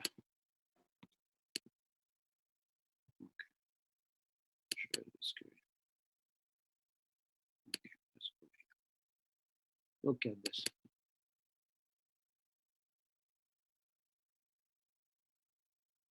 Can you see the layer? Yeah, that's showing up nicely. It's amino acid. I noticed it, you know, I have a pH of 7 and 7.2 or 7.3 in this water. It's not creating much of a CO2, but it's creating a lot of protein.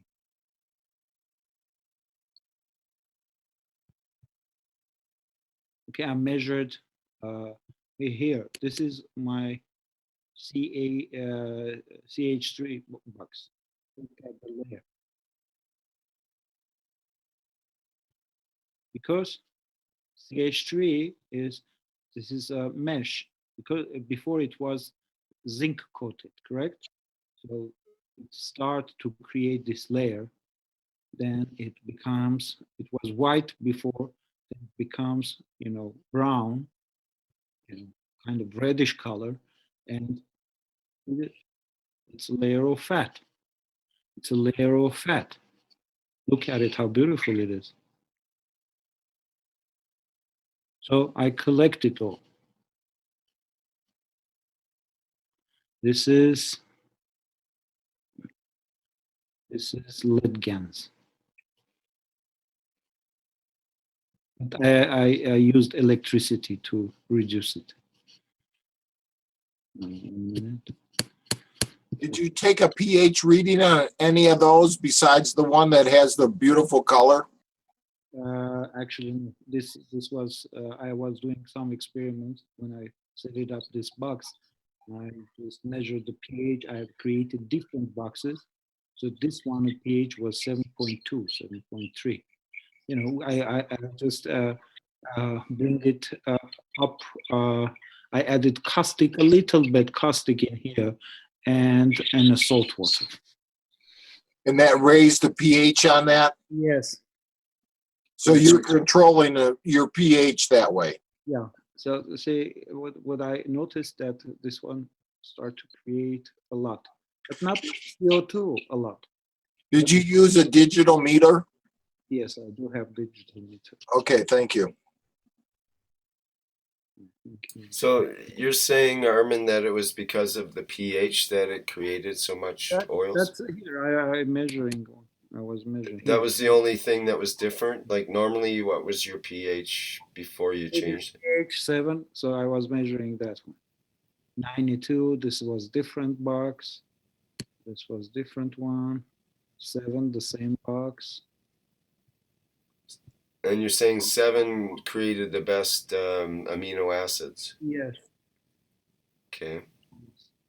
This That is makes different. sense in a way, because when the acidity of our blood is beyond, what is it, 7.23 or something like that, so it's a very specific range, then we're considered sick or dead if it's just a little ways beyond one way or another.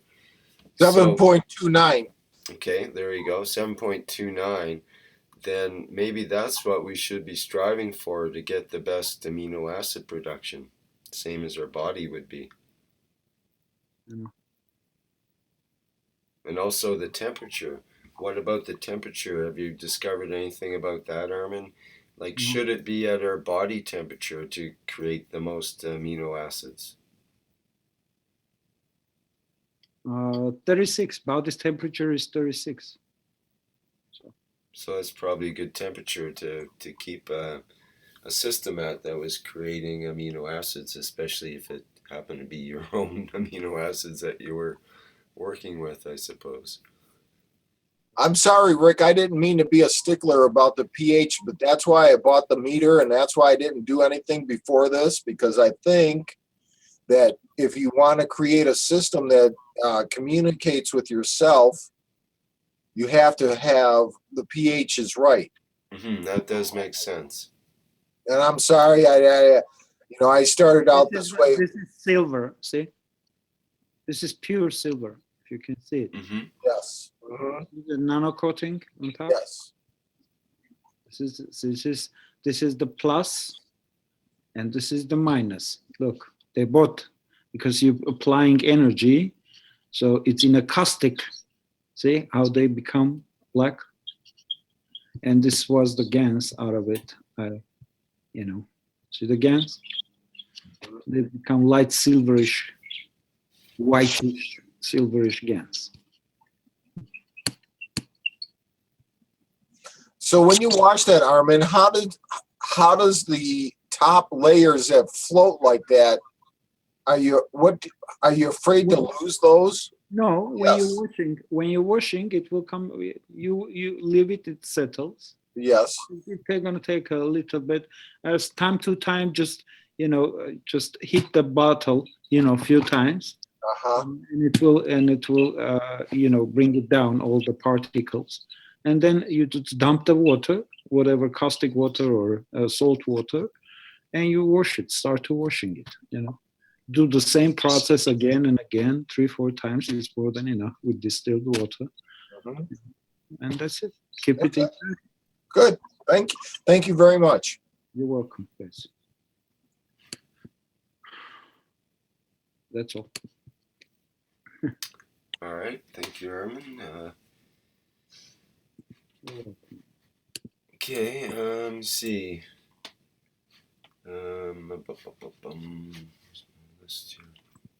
Lee, did you have something else you wanted to bring up, or did you already bring that up? I already brought that up. I was going to talk about that vaporizer or the room humidifier. Okay. Sorry to pre-stage you there. Zane, do you have something you're wanting to show there? I see your video's on.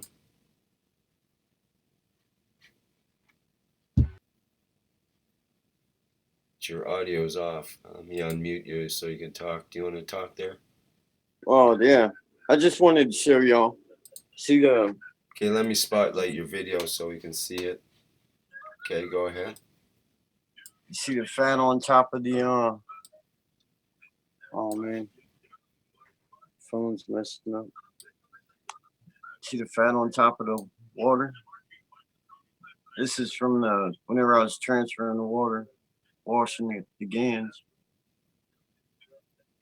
I have all my nano coating on the outside of my buckets. I just started these yesterday with new salt solution. They're getting kicked off. Right.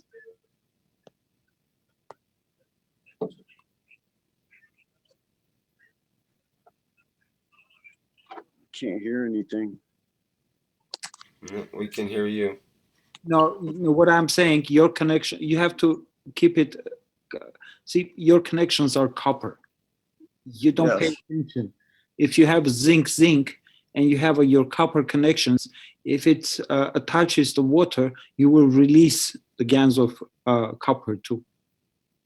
So consider everything what you do, guys.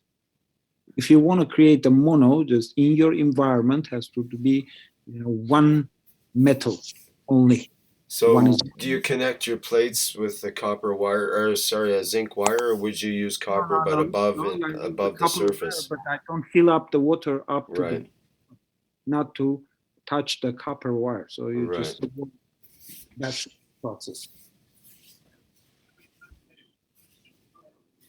Okay, good. So you can continue. Maybe it'd be a good opportunity to ask Armin about what assists in rotation. How to maximize rotation, as we were talking about earlier.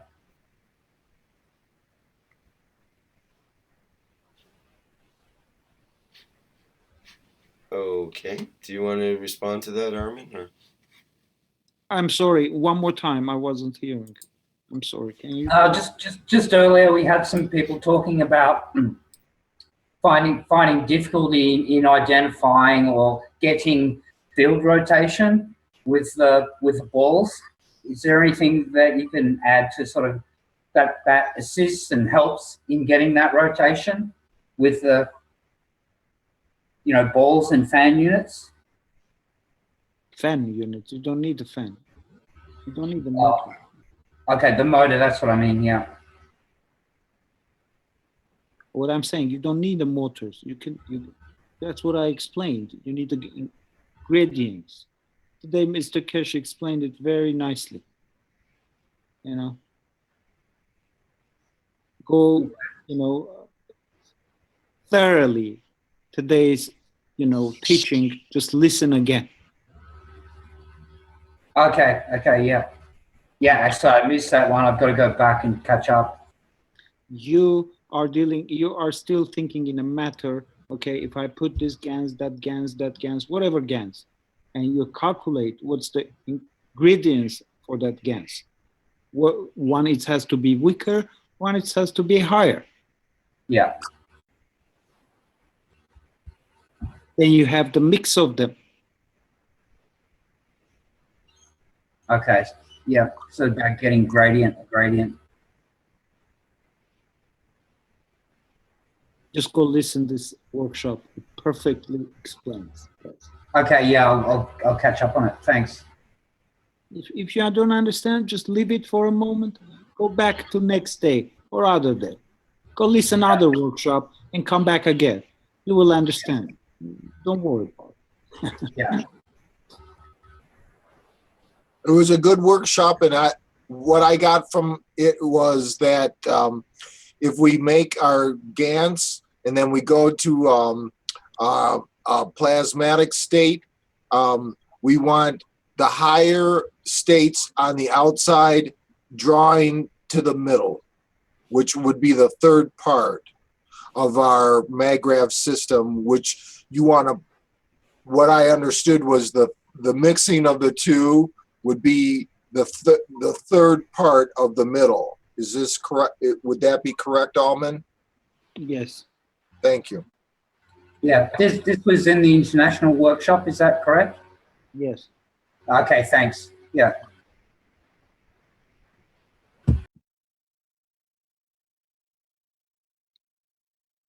Fields, not matter. Fields.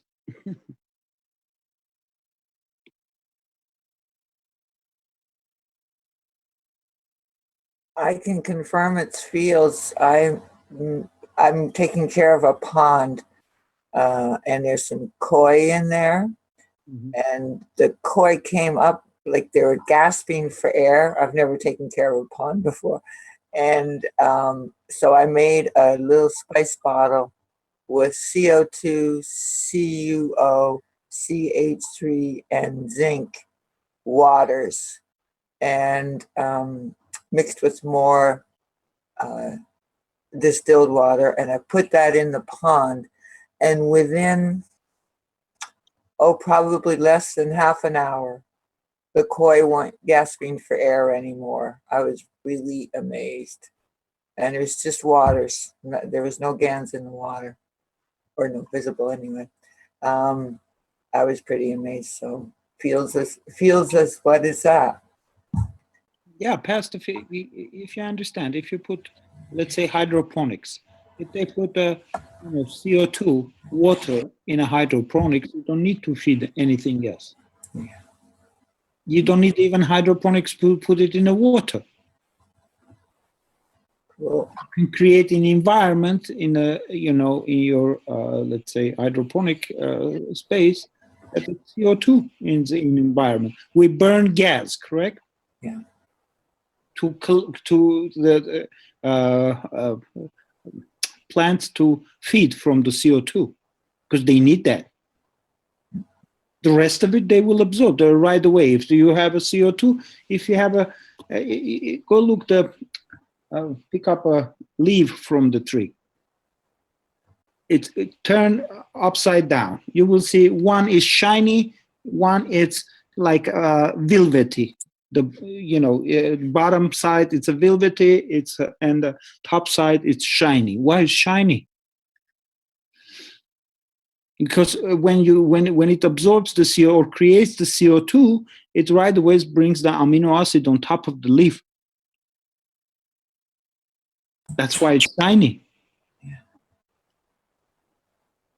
Two different nano-coated plates the leaf is made of. In between, it creates the CO2. It's enough to create CO2, absorb the CO2. The rest is coming. It's free. Well, I got to say, Oxygen, nitrogen, and hydrogen. These fish are having so much more better time than they were before I had that. They're swimming, they're playing, it's as if they're renewed koi. So it works. So just you need, to hang the balls around, your hydroponics that, you have the field interaction now. Now you don't need the gas to burn. You need, the field that it's there for them. Like you bring the field in a box to create the CO2. Now you bring the CO, so now you have a plasmatic condition. Now you bring it into your room.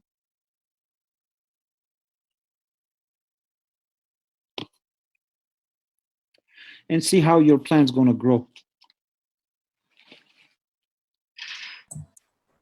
My plants are growing fantastic in my room. I've just been putting CO2 water into their water. They're all hydroponics. Well, not all, but many of them are. I'm amazed. Because now you have a field, feed the field. Yeah. One thing that I've noticed looking at the agricultural aspect of this, is there a change in the required light levels when you add the CO2 gas? What levels? Well, certain plants, say tropical plants, if you're growing them indoors, you're looking at somewhere around about 1,000 watts for every square meter. That's a lousy description or a lousy measurement, I understand, but people understand that. If we add CO2 GANs to the system, or CO2 GANs water to the system, do we know if that light level requirement drops? Now you have a field in the environment. Your plant don't need that energy to go search for, for CO2. Okay. The environment now, it's absorbed because it's a nano material, the leaves, the whole structure. So it absorbs the CO2. Now you brought the same thing, like it's a coils, you brought the GANs on top of it, you brought the energy. So the nano material is not looking for absorb the energy from the environment, it's right on top of it. So that the next layer on that would be to assist the plants in its photosynthesis and creating its sugars. So if we were to add the CH3, no, you are CH3. That should take some of the load off of the chlorophyll process. Correct. Gonna have to try that. You have an energy now. Add little bit CH3. You have energy. Transfer the field. CO2 water that you just. Yeah, John, that'd be a great experiment to see if you can grow tropical plants in lower light levels than normal. Yeah, don't put anything in the water. No, other ingredients. Just put CO2. Pure water. I've spent a lot of years teaching kids how to grow hydroponically, and one of the big issues is having sufficient light levels, regardless of what kind of nutrients you have. If we can Again, so you didn't understood that. Your plant is taking whatever it needs from the. Yeah, if we can reduce or broaden the window of light level, that would go a long ways to help a lot of indoor agriculture. I know that. Note that nanoparticles have special properties, and some nanoparticles actually act as light emitters at a certain size. They found that, I think, with the gold nanoparticles and some others as well, possibly some of the ones that we work with. So it may be that, spraying a plant with CO2 GANs, or maybe it'll end up being gold GANs or something like that, can actually create an interaction with the plasma fields that is similar to the action of light, sunlight or artificial light on a leaf. In other words, instead of coming from a distance of a few feet away for artificial light, or in the case of the sun, 93 million miles away, and it takes 8.5 minutes just for the sun to arrive here, for the light to arrive. Instead, it's being instantly transmitted at a nano level, nano measurement level, from the nano particle, but it's actually the fields, the plasmatic fields of the nano-sized item, call it whatever you like. So maybe there's a way that we can basically spray on sun on our plants and grow them in the dark. You can grow them in the dark because you don't need to spray. Again, if you hang your balls, it's an interaction which is going to create an environment. Have CO2 interaction. Look, CO2 box, you bring a carbonate water, you bring a carbon in the water. You have oxygen, you can make a CO2. Now you have it in the environment. Now you have a field in the environment. Which your plants will absorb, they need the CO2 to photosynthesize the rest. Amino acid, which is on top of the leaf.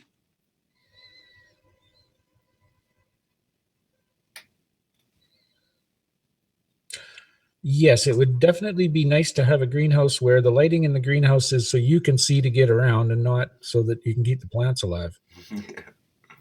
Okay, in the nighttime, it's plants are absorbing CO2. Why?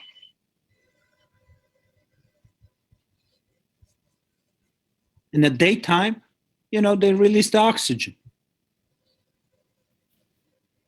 Because daytime, the sun is there. It's more of a plasmatic field, not the earth field. Nighttime is more of an earth field. That's why they release. They absorb the CO2, and daytime they keep the carbon but release the oxygen. The field difference. Nighttime is a field is different than a daytime. Yeah, it makes perfect sense. Thanks for that. You're welcome. This is all in the teaching, guys. Slowly go back, listen, parts from there, parts from there. Yeah, it's a little bit easier because I've been in every teaching, so I can remember things backwards, from a year or two of the teachings because I paid attention. So you can do that too. Go back and listen, old teachings, Rick, everything. You've been in every teaching from day one. Exactly the problem, Armin, is way too much information. Way too much information. And it's hard to keep going back and simplifying. Just keep it simple, and Keep try it not to simple, get not too to keep it, complex. what we learned, but we remember certain things, then we connect. Yep. Then it's easy. So, that's all. Who's gonna do first? Who's gonna fly first? Who cares? The thing is that we brought to the people that we teach freely and everybody understands. We're not hiding anything. They do their experiment, they bring it up. Oh, I did this. Good. Now we know. Let's move on. Mm-hmm. Thank you, Armin. That's the way it should be. For many, many years, people have just hidden things that they've found that work, and then they hold it and try to sell it to people. You cannot hold this in technology. No, this is free. It's a joy, and it's to pass it through, and I hope it's for everybody. It's a joy going to be to pass it through. And so I'm so happy to be part of it. You don't carry anything with you, You just gave it. People that try to profit from this idea will pay dearly. Can I tell you one thing? Profit is still going to be there until we come to the point that we understand. Everything is understanding. Right now without profit, you cannot survive. You're not going to keep your family. Right. You're not going to make anything. But in your understanding, you understand that your neighbor is the same too. Let him have it too. Yes. I would give it to my neighbor and everybody freely. Yeah. Then you bring it to, all totality that everybody do the same. And they enjoy, to create new things. If it's going to be on this planet or in the universe, it's the same. You enjoy where you are. I never feel bad anywhere I go. I'm in Zimbabwe or I'm in United States. Well, I'm in Detroit, Michigan, so it's kind of tough here.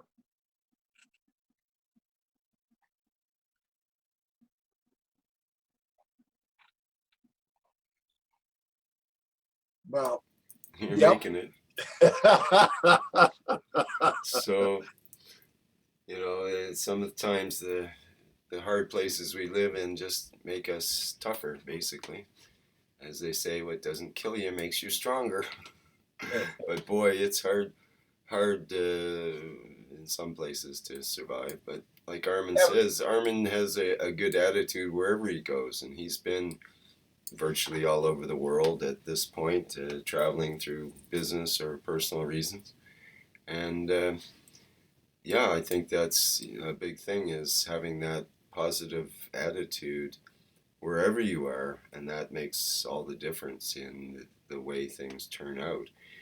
So that's you just can't lose your sense of humor or that sense of wonderment in the world. That questioning, that part of you that questions, how does this work? Like you lose that.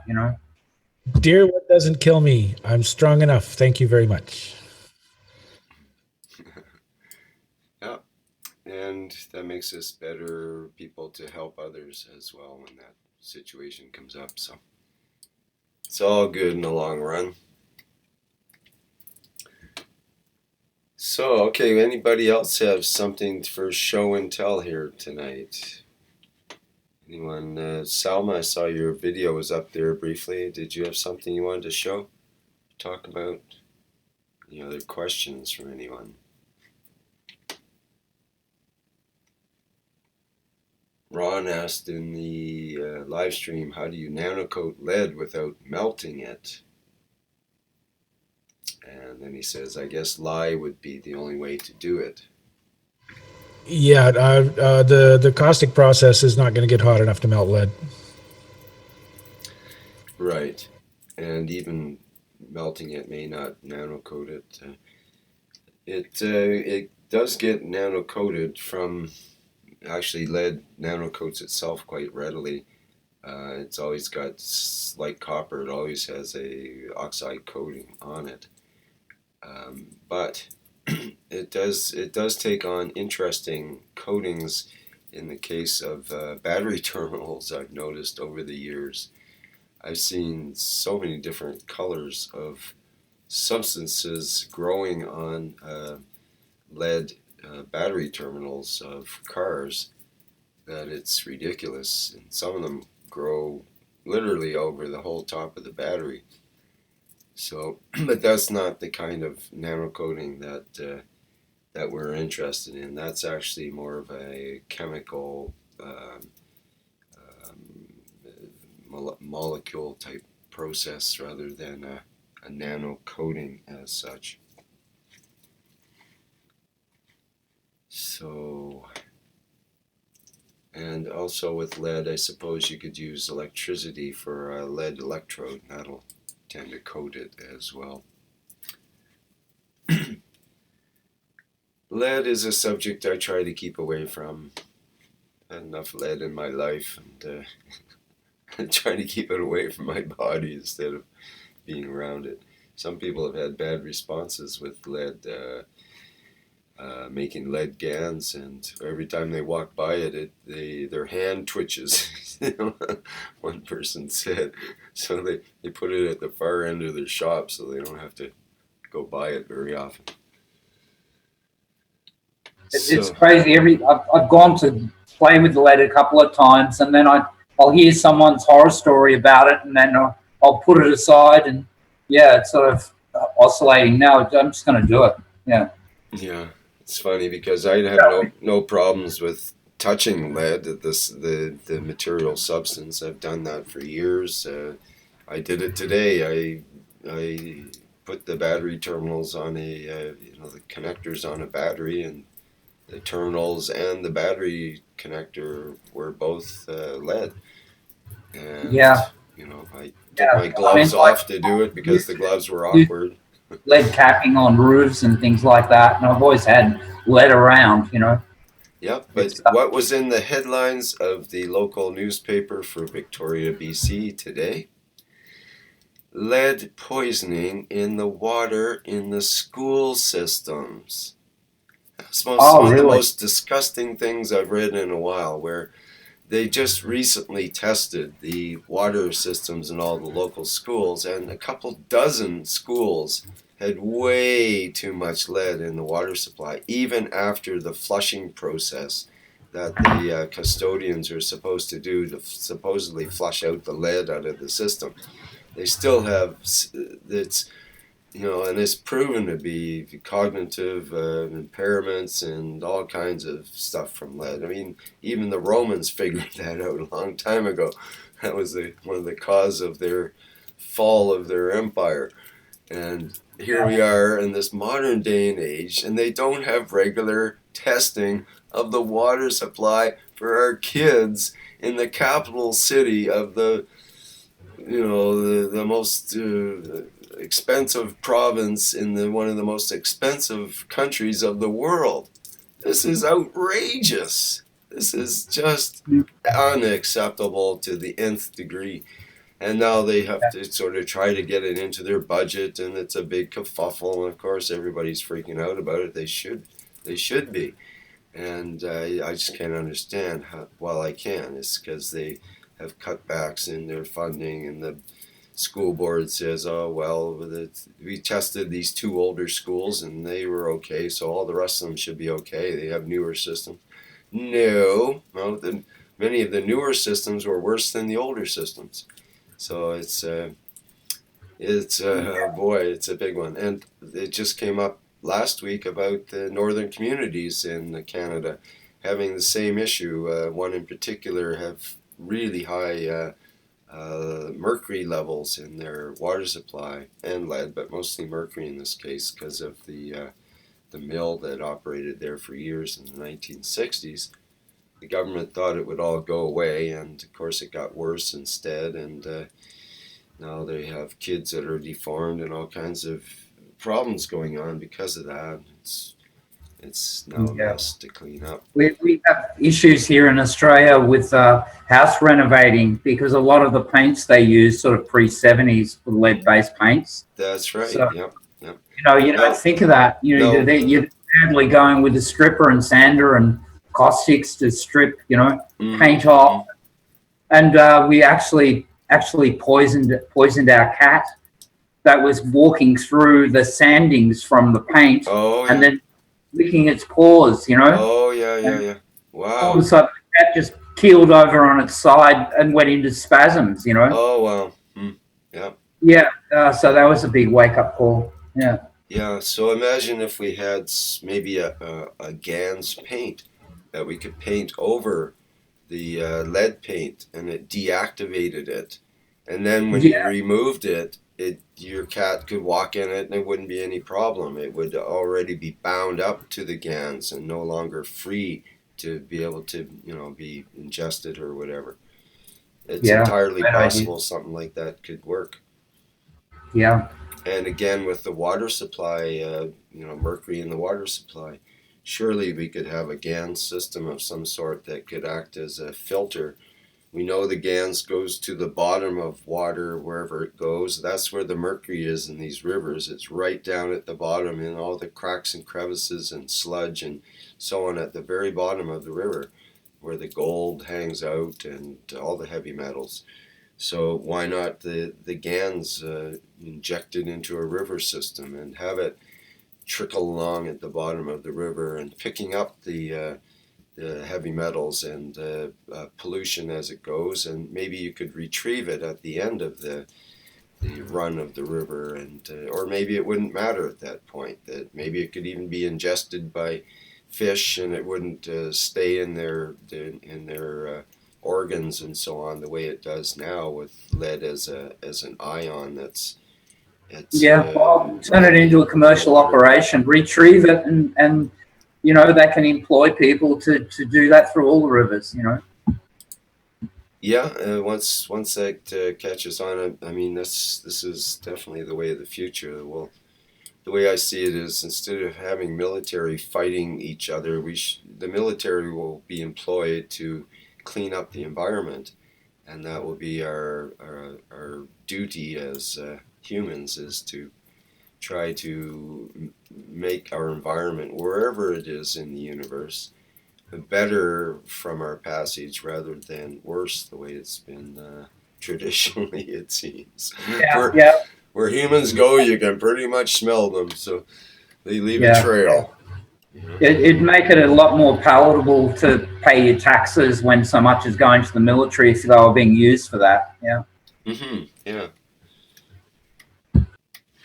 All right, so we're going to end things fairly soon here. Any last minute stuff that people would like to bring up or demonstrate? Guy, do you have anything there that you wanted to show and tell this time around? Anyone else?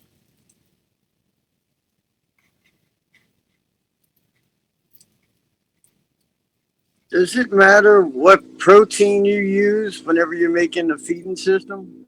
I mean, do you need a combination of like so many of them, or is iron, copper, and CO2 good enough? Well, people are using, for example, some feeding systems, people might use a fruit or a vegetable and put it on top of GANS water setup or some sort of health cup, and infuse the liquids of the health cup with the fields of the fruit or vegetable, and use it that way rather than just the GANs from the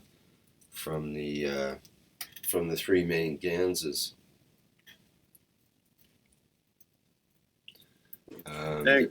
Go ahead. Thank you.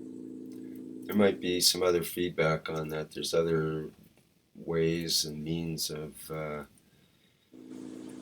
using the food GANSes depending on how one wants to go, I guess. Yeah, I tried another method using a blowtorch and ashing it down to just ash, and adding that to the CO2 in my health cup. You know, I've got a thyroid problem, so I used egg yolks, which is supposed to be a good source of natural sulfur, and mango and banana. I just ashed it right down. We'll see how it goes. Yeah. Yeah, some people say that they don't want to burn the material too much, but I think that there's a couple of schools of thought on that. One is that you can't burn it too much. Basically, you can take it right to the carbon stage, and it'll still retain the memory of the fields in the material. Yeah, that's what I'm sort of working on. Whether that's the case or whether you just lose it all. Right, and that's the other aspect of whether one might lose the fields and so on. For example, in nano coating, if the copper gets too hot, then you can destroy the nano coating. The copper oxide structure can get actually destroyed. But on the other hand, at a certain temperature, the copper might be red hot, but the nanostructure will stay in place with the copper oxide. It has a higher melting temperature than the copper itself. So, yeah, well, it's kind of like, well, you know, look what happens in a fire in a forest or something like that. Do you lose all of the minerals, all of the salts, all of the, you know, the whole aspect of it because it's turned into carbon, or, you know, do you retain that, you know, and it just changes form, you know? I don't know. Right. So how many times can something get burnt and turned into carbon again, and it gets recycled and grows and burns and recycled and grows and burns, and still retain the memory of the original cycle of what happened? Exactly. It's kind of like the aromatherapy type of thinking of being able to reduce it down until there's no elements of it, the origin left, but the field interaction's still there. Yeah. Yeah, right. That's kind of the idea I have with this container. I can see that this definitely has the particles in it now from probably maybe 20 milliliters of the substance from this container. Yeah, you can see how it's changed now. That's amazing. Yeah. And you can almost see you can actually see the particles inside there. And, it's evenly distributed. Yeah, that's it is. You can tell with the laser. Yeah, the laser's much broader now. Yeah. It's pretty much even all the way up to the top. Yeah. Otherwise, normally in GANS water, the GANS will settle to the bottom, and you'll get completely clear at the top. You won't be able to see the laser at all. It'll be clear distilled water, which won't reflect the light. And normally you would see a little bit at the bottom where the GANS is still floating around a bit, unless it was totally settled out. But this, it starts right at the top, and it's pretty consistent all the way down to the bottom. Interesting. Yeah, definitely. So I'm not sure. Well, remains to be seen how that can be used, but I'm pretty sure that is. Whoa. Pretty sure that's quite useful for something. It's part of it. It's a step, definitely, I think. Wouldn't that mean that the amino acids are just floating. It's now expanding in the new container. Well, I don't know about amino acids. If there's much amino acids in here, I maybe you mean the soap itself has amino acids, I guess. Eh? Yes. Now it's multiplying itself by replicating itself and expanding itself in that new container. You only put maybe 15 or 20 cc's of that in there. Now it's almost like the amino acid that is growing, or just it's expanding in that glass. Yeah, the way I see it is the actual particles. If there's a particle here and a particle here, then in this stuff, then Right. basically they're sort of jammed in together, and there's not a lot of mobility and so on. They're all just next to each other, lined up. Like it's unlocking they bonds. they go into this stuff, which is basically a squirt of this into a liter of water, and it goes to this, and then the particles are able to move apart, and each one takes its position as far apart from the other ones as it can. And the fields, like Armin was mentioning, that the fields are interacting. That Coulomb barrier between each field that's expanded out to fill the container as much as possible, much in the way that a gas will expand to fill the room or container that's it's in. And the liquid will fill a container too, but normally with the GANs, it doesn't expand to fill a container. It just goes to the bottom with the liquid, with the liquids, or as a solid, it would just sit there on the desk. It doesn't expand out into the room unless we have maybe a plasma vapor. But this, as you can see, then we're at the next level where that's expanded out. I'm going to let this sit overnight and just see if it has actually settled out any, because perhaps it will with this viscosity of the soap. That's only a few drops, maybe a drop of soap, or a few drops of soap basically in there. Maybe you could put a powered up coil on either side of it and take a reading before and take a reading after and see if it interacts. What about if you added copper GANs to it and started a communication line? Well, that's right. This opens up a new area to me, because if now the CO2 is all those particles have expanded out to where they are held in place, now suddenly they're able to communicate with each other because they're not all jammed up and so on. Their fields are open and receiving, you could say. Now, what if you add some of the copper oxide GANs into that, which is also probably going to have the same effect with the soap, I expect. It'll be an expansive thing, and then suddenly you've got this electrical network put into your skin network, more or less. Yeah. And maybe throw a little CH3 in for energy boost, and perhaps that'll be the three layers all sort of working within each other.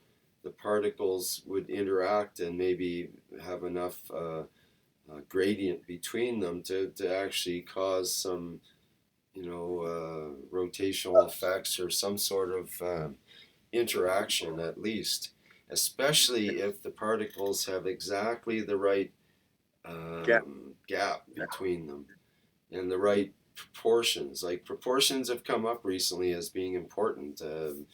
Keshe has mentioned having, and Armin just mentioned, something like 10 parts CO2, 1 or 2 parts copper oxide, and 1 or 2 or 3 or 4 parts of CH3, for example, as one potential sort of mix.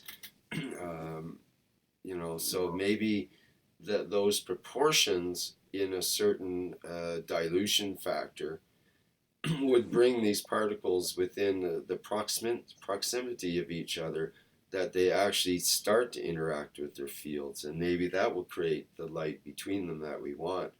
Just the random action of movement and because they're at a certain distance, might be enough to go like zoop, and light flash goes off and zoop, and it's suddenly we have a glass of glowing light. The new drink of the year, the glowing GANs drink, you know. I think that's what we're all looking for as creatures. We're such visual animals, you know. We're looking for something we can see, you know. Yeah, it's interesting. You can already see it. Yeah, so the other thing I want to do is take some of this stuff and put it in a clear sphere and rotate it and see if it forms the GANs rings, or is it going to stay mixed up and not separate out like normal. Well, I think it would be interesting to see if the new solution that you just made gets cloudier, because that'll potentially tell us that it's multiplying in the new solution that you just made. Mm-hmm. Yeah, well, that's a good point. Yeah, I can look at that. And that might mean that the amino acid from the soap is helping to feed the GANs and the new solution that you just put it in to now expand itself in the solution so that it becomes as cloudy as what you have in the mason jar. Mm-hmm, quite possibly. It's maybe it'll make the soap thicker too, even. maybe this will suddenly become jelly-like or something. You've come up with a new soap-making solution. Yeah. Yeah. Who knows? In any case, it does seem like a good idea to have the CO2 GANs in soap. I know we're still not into touching the CO2 GANs as such, and we talk about you just using the GANs water. But even that in itself, the GANs water in the soap is a great idea. But I think the GANs in there, I think it's perfect because it does dissipate. You're not getting a big clump of it at once. You're getting a nice, even dispersal. It's of so many parts per million. It's not very much. Like I say, I only put a little bit of GANs actually in here in this larger container of soap. And I think there's something to be investigated with that yet. I can see. It's one of those things. There's nothing to say that if you just used the CO2 water, but it doesn't have the same field effect. It's just because we want to see something, you know, that it's visual. You can see it separating, you know, that makes it so appealing. Mm-hmm. Yeah. Well, it's true, and that's why I got this glass today. It's actually sort of it looks like a lab beaker. Maybe it is in effect. It doesn't say Pyrex on it or anything, but it had this neat little stir that came with it too, glass stir. So I couldn't resist, and it was perfect for being able to see through clearly and see also the distance and watch the GANs settle out and so on. So I wanted to do some experiments with that. And of course, the dollar store always gives up something good in those circumstances when you need them. I like this little ionizer thing too. Code, Rick. Pardon me? Yeah, you need to get a lab coat. A lab coat. Oh, I do have a lab coat that I wear sometimes. Yep. Anyway, I think we better wrap things up for today. Some people have to get ready for the private teaching going on in half an hour and so on. So, any last minute questions or comments? A lot of food for thought. Thank you, Rick. Good. Thank you, everybody, for participating. It's always fun to hear from people and get all the different ideas, and some of them are quite challenging, and others are just interesting at different levels. So I really appreciate everyone's input. Yep, good one. Okay, thanks a lot. Thank you. Always inspiring. Thanks, Rick. Okay. Thanks. Take care, everybody. I'm going to end the live stream now.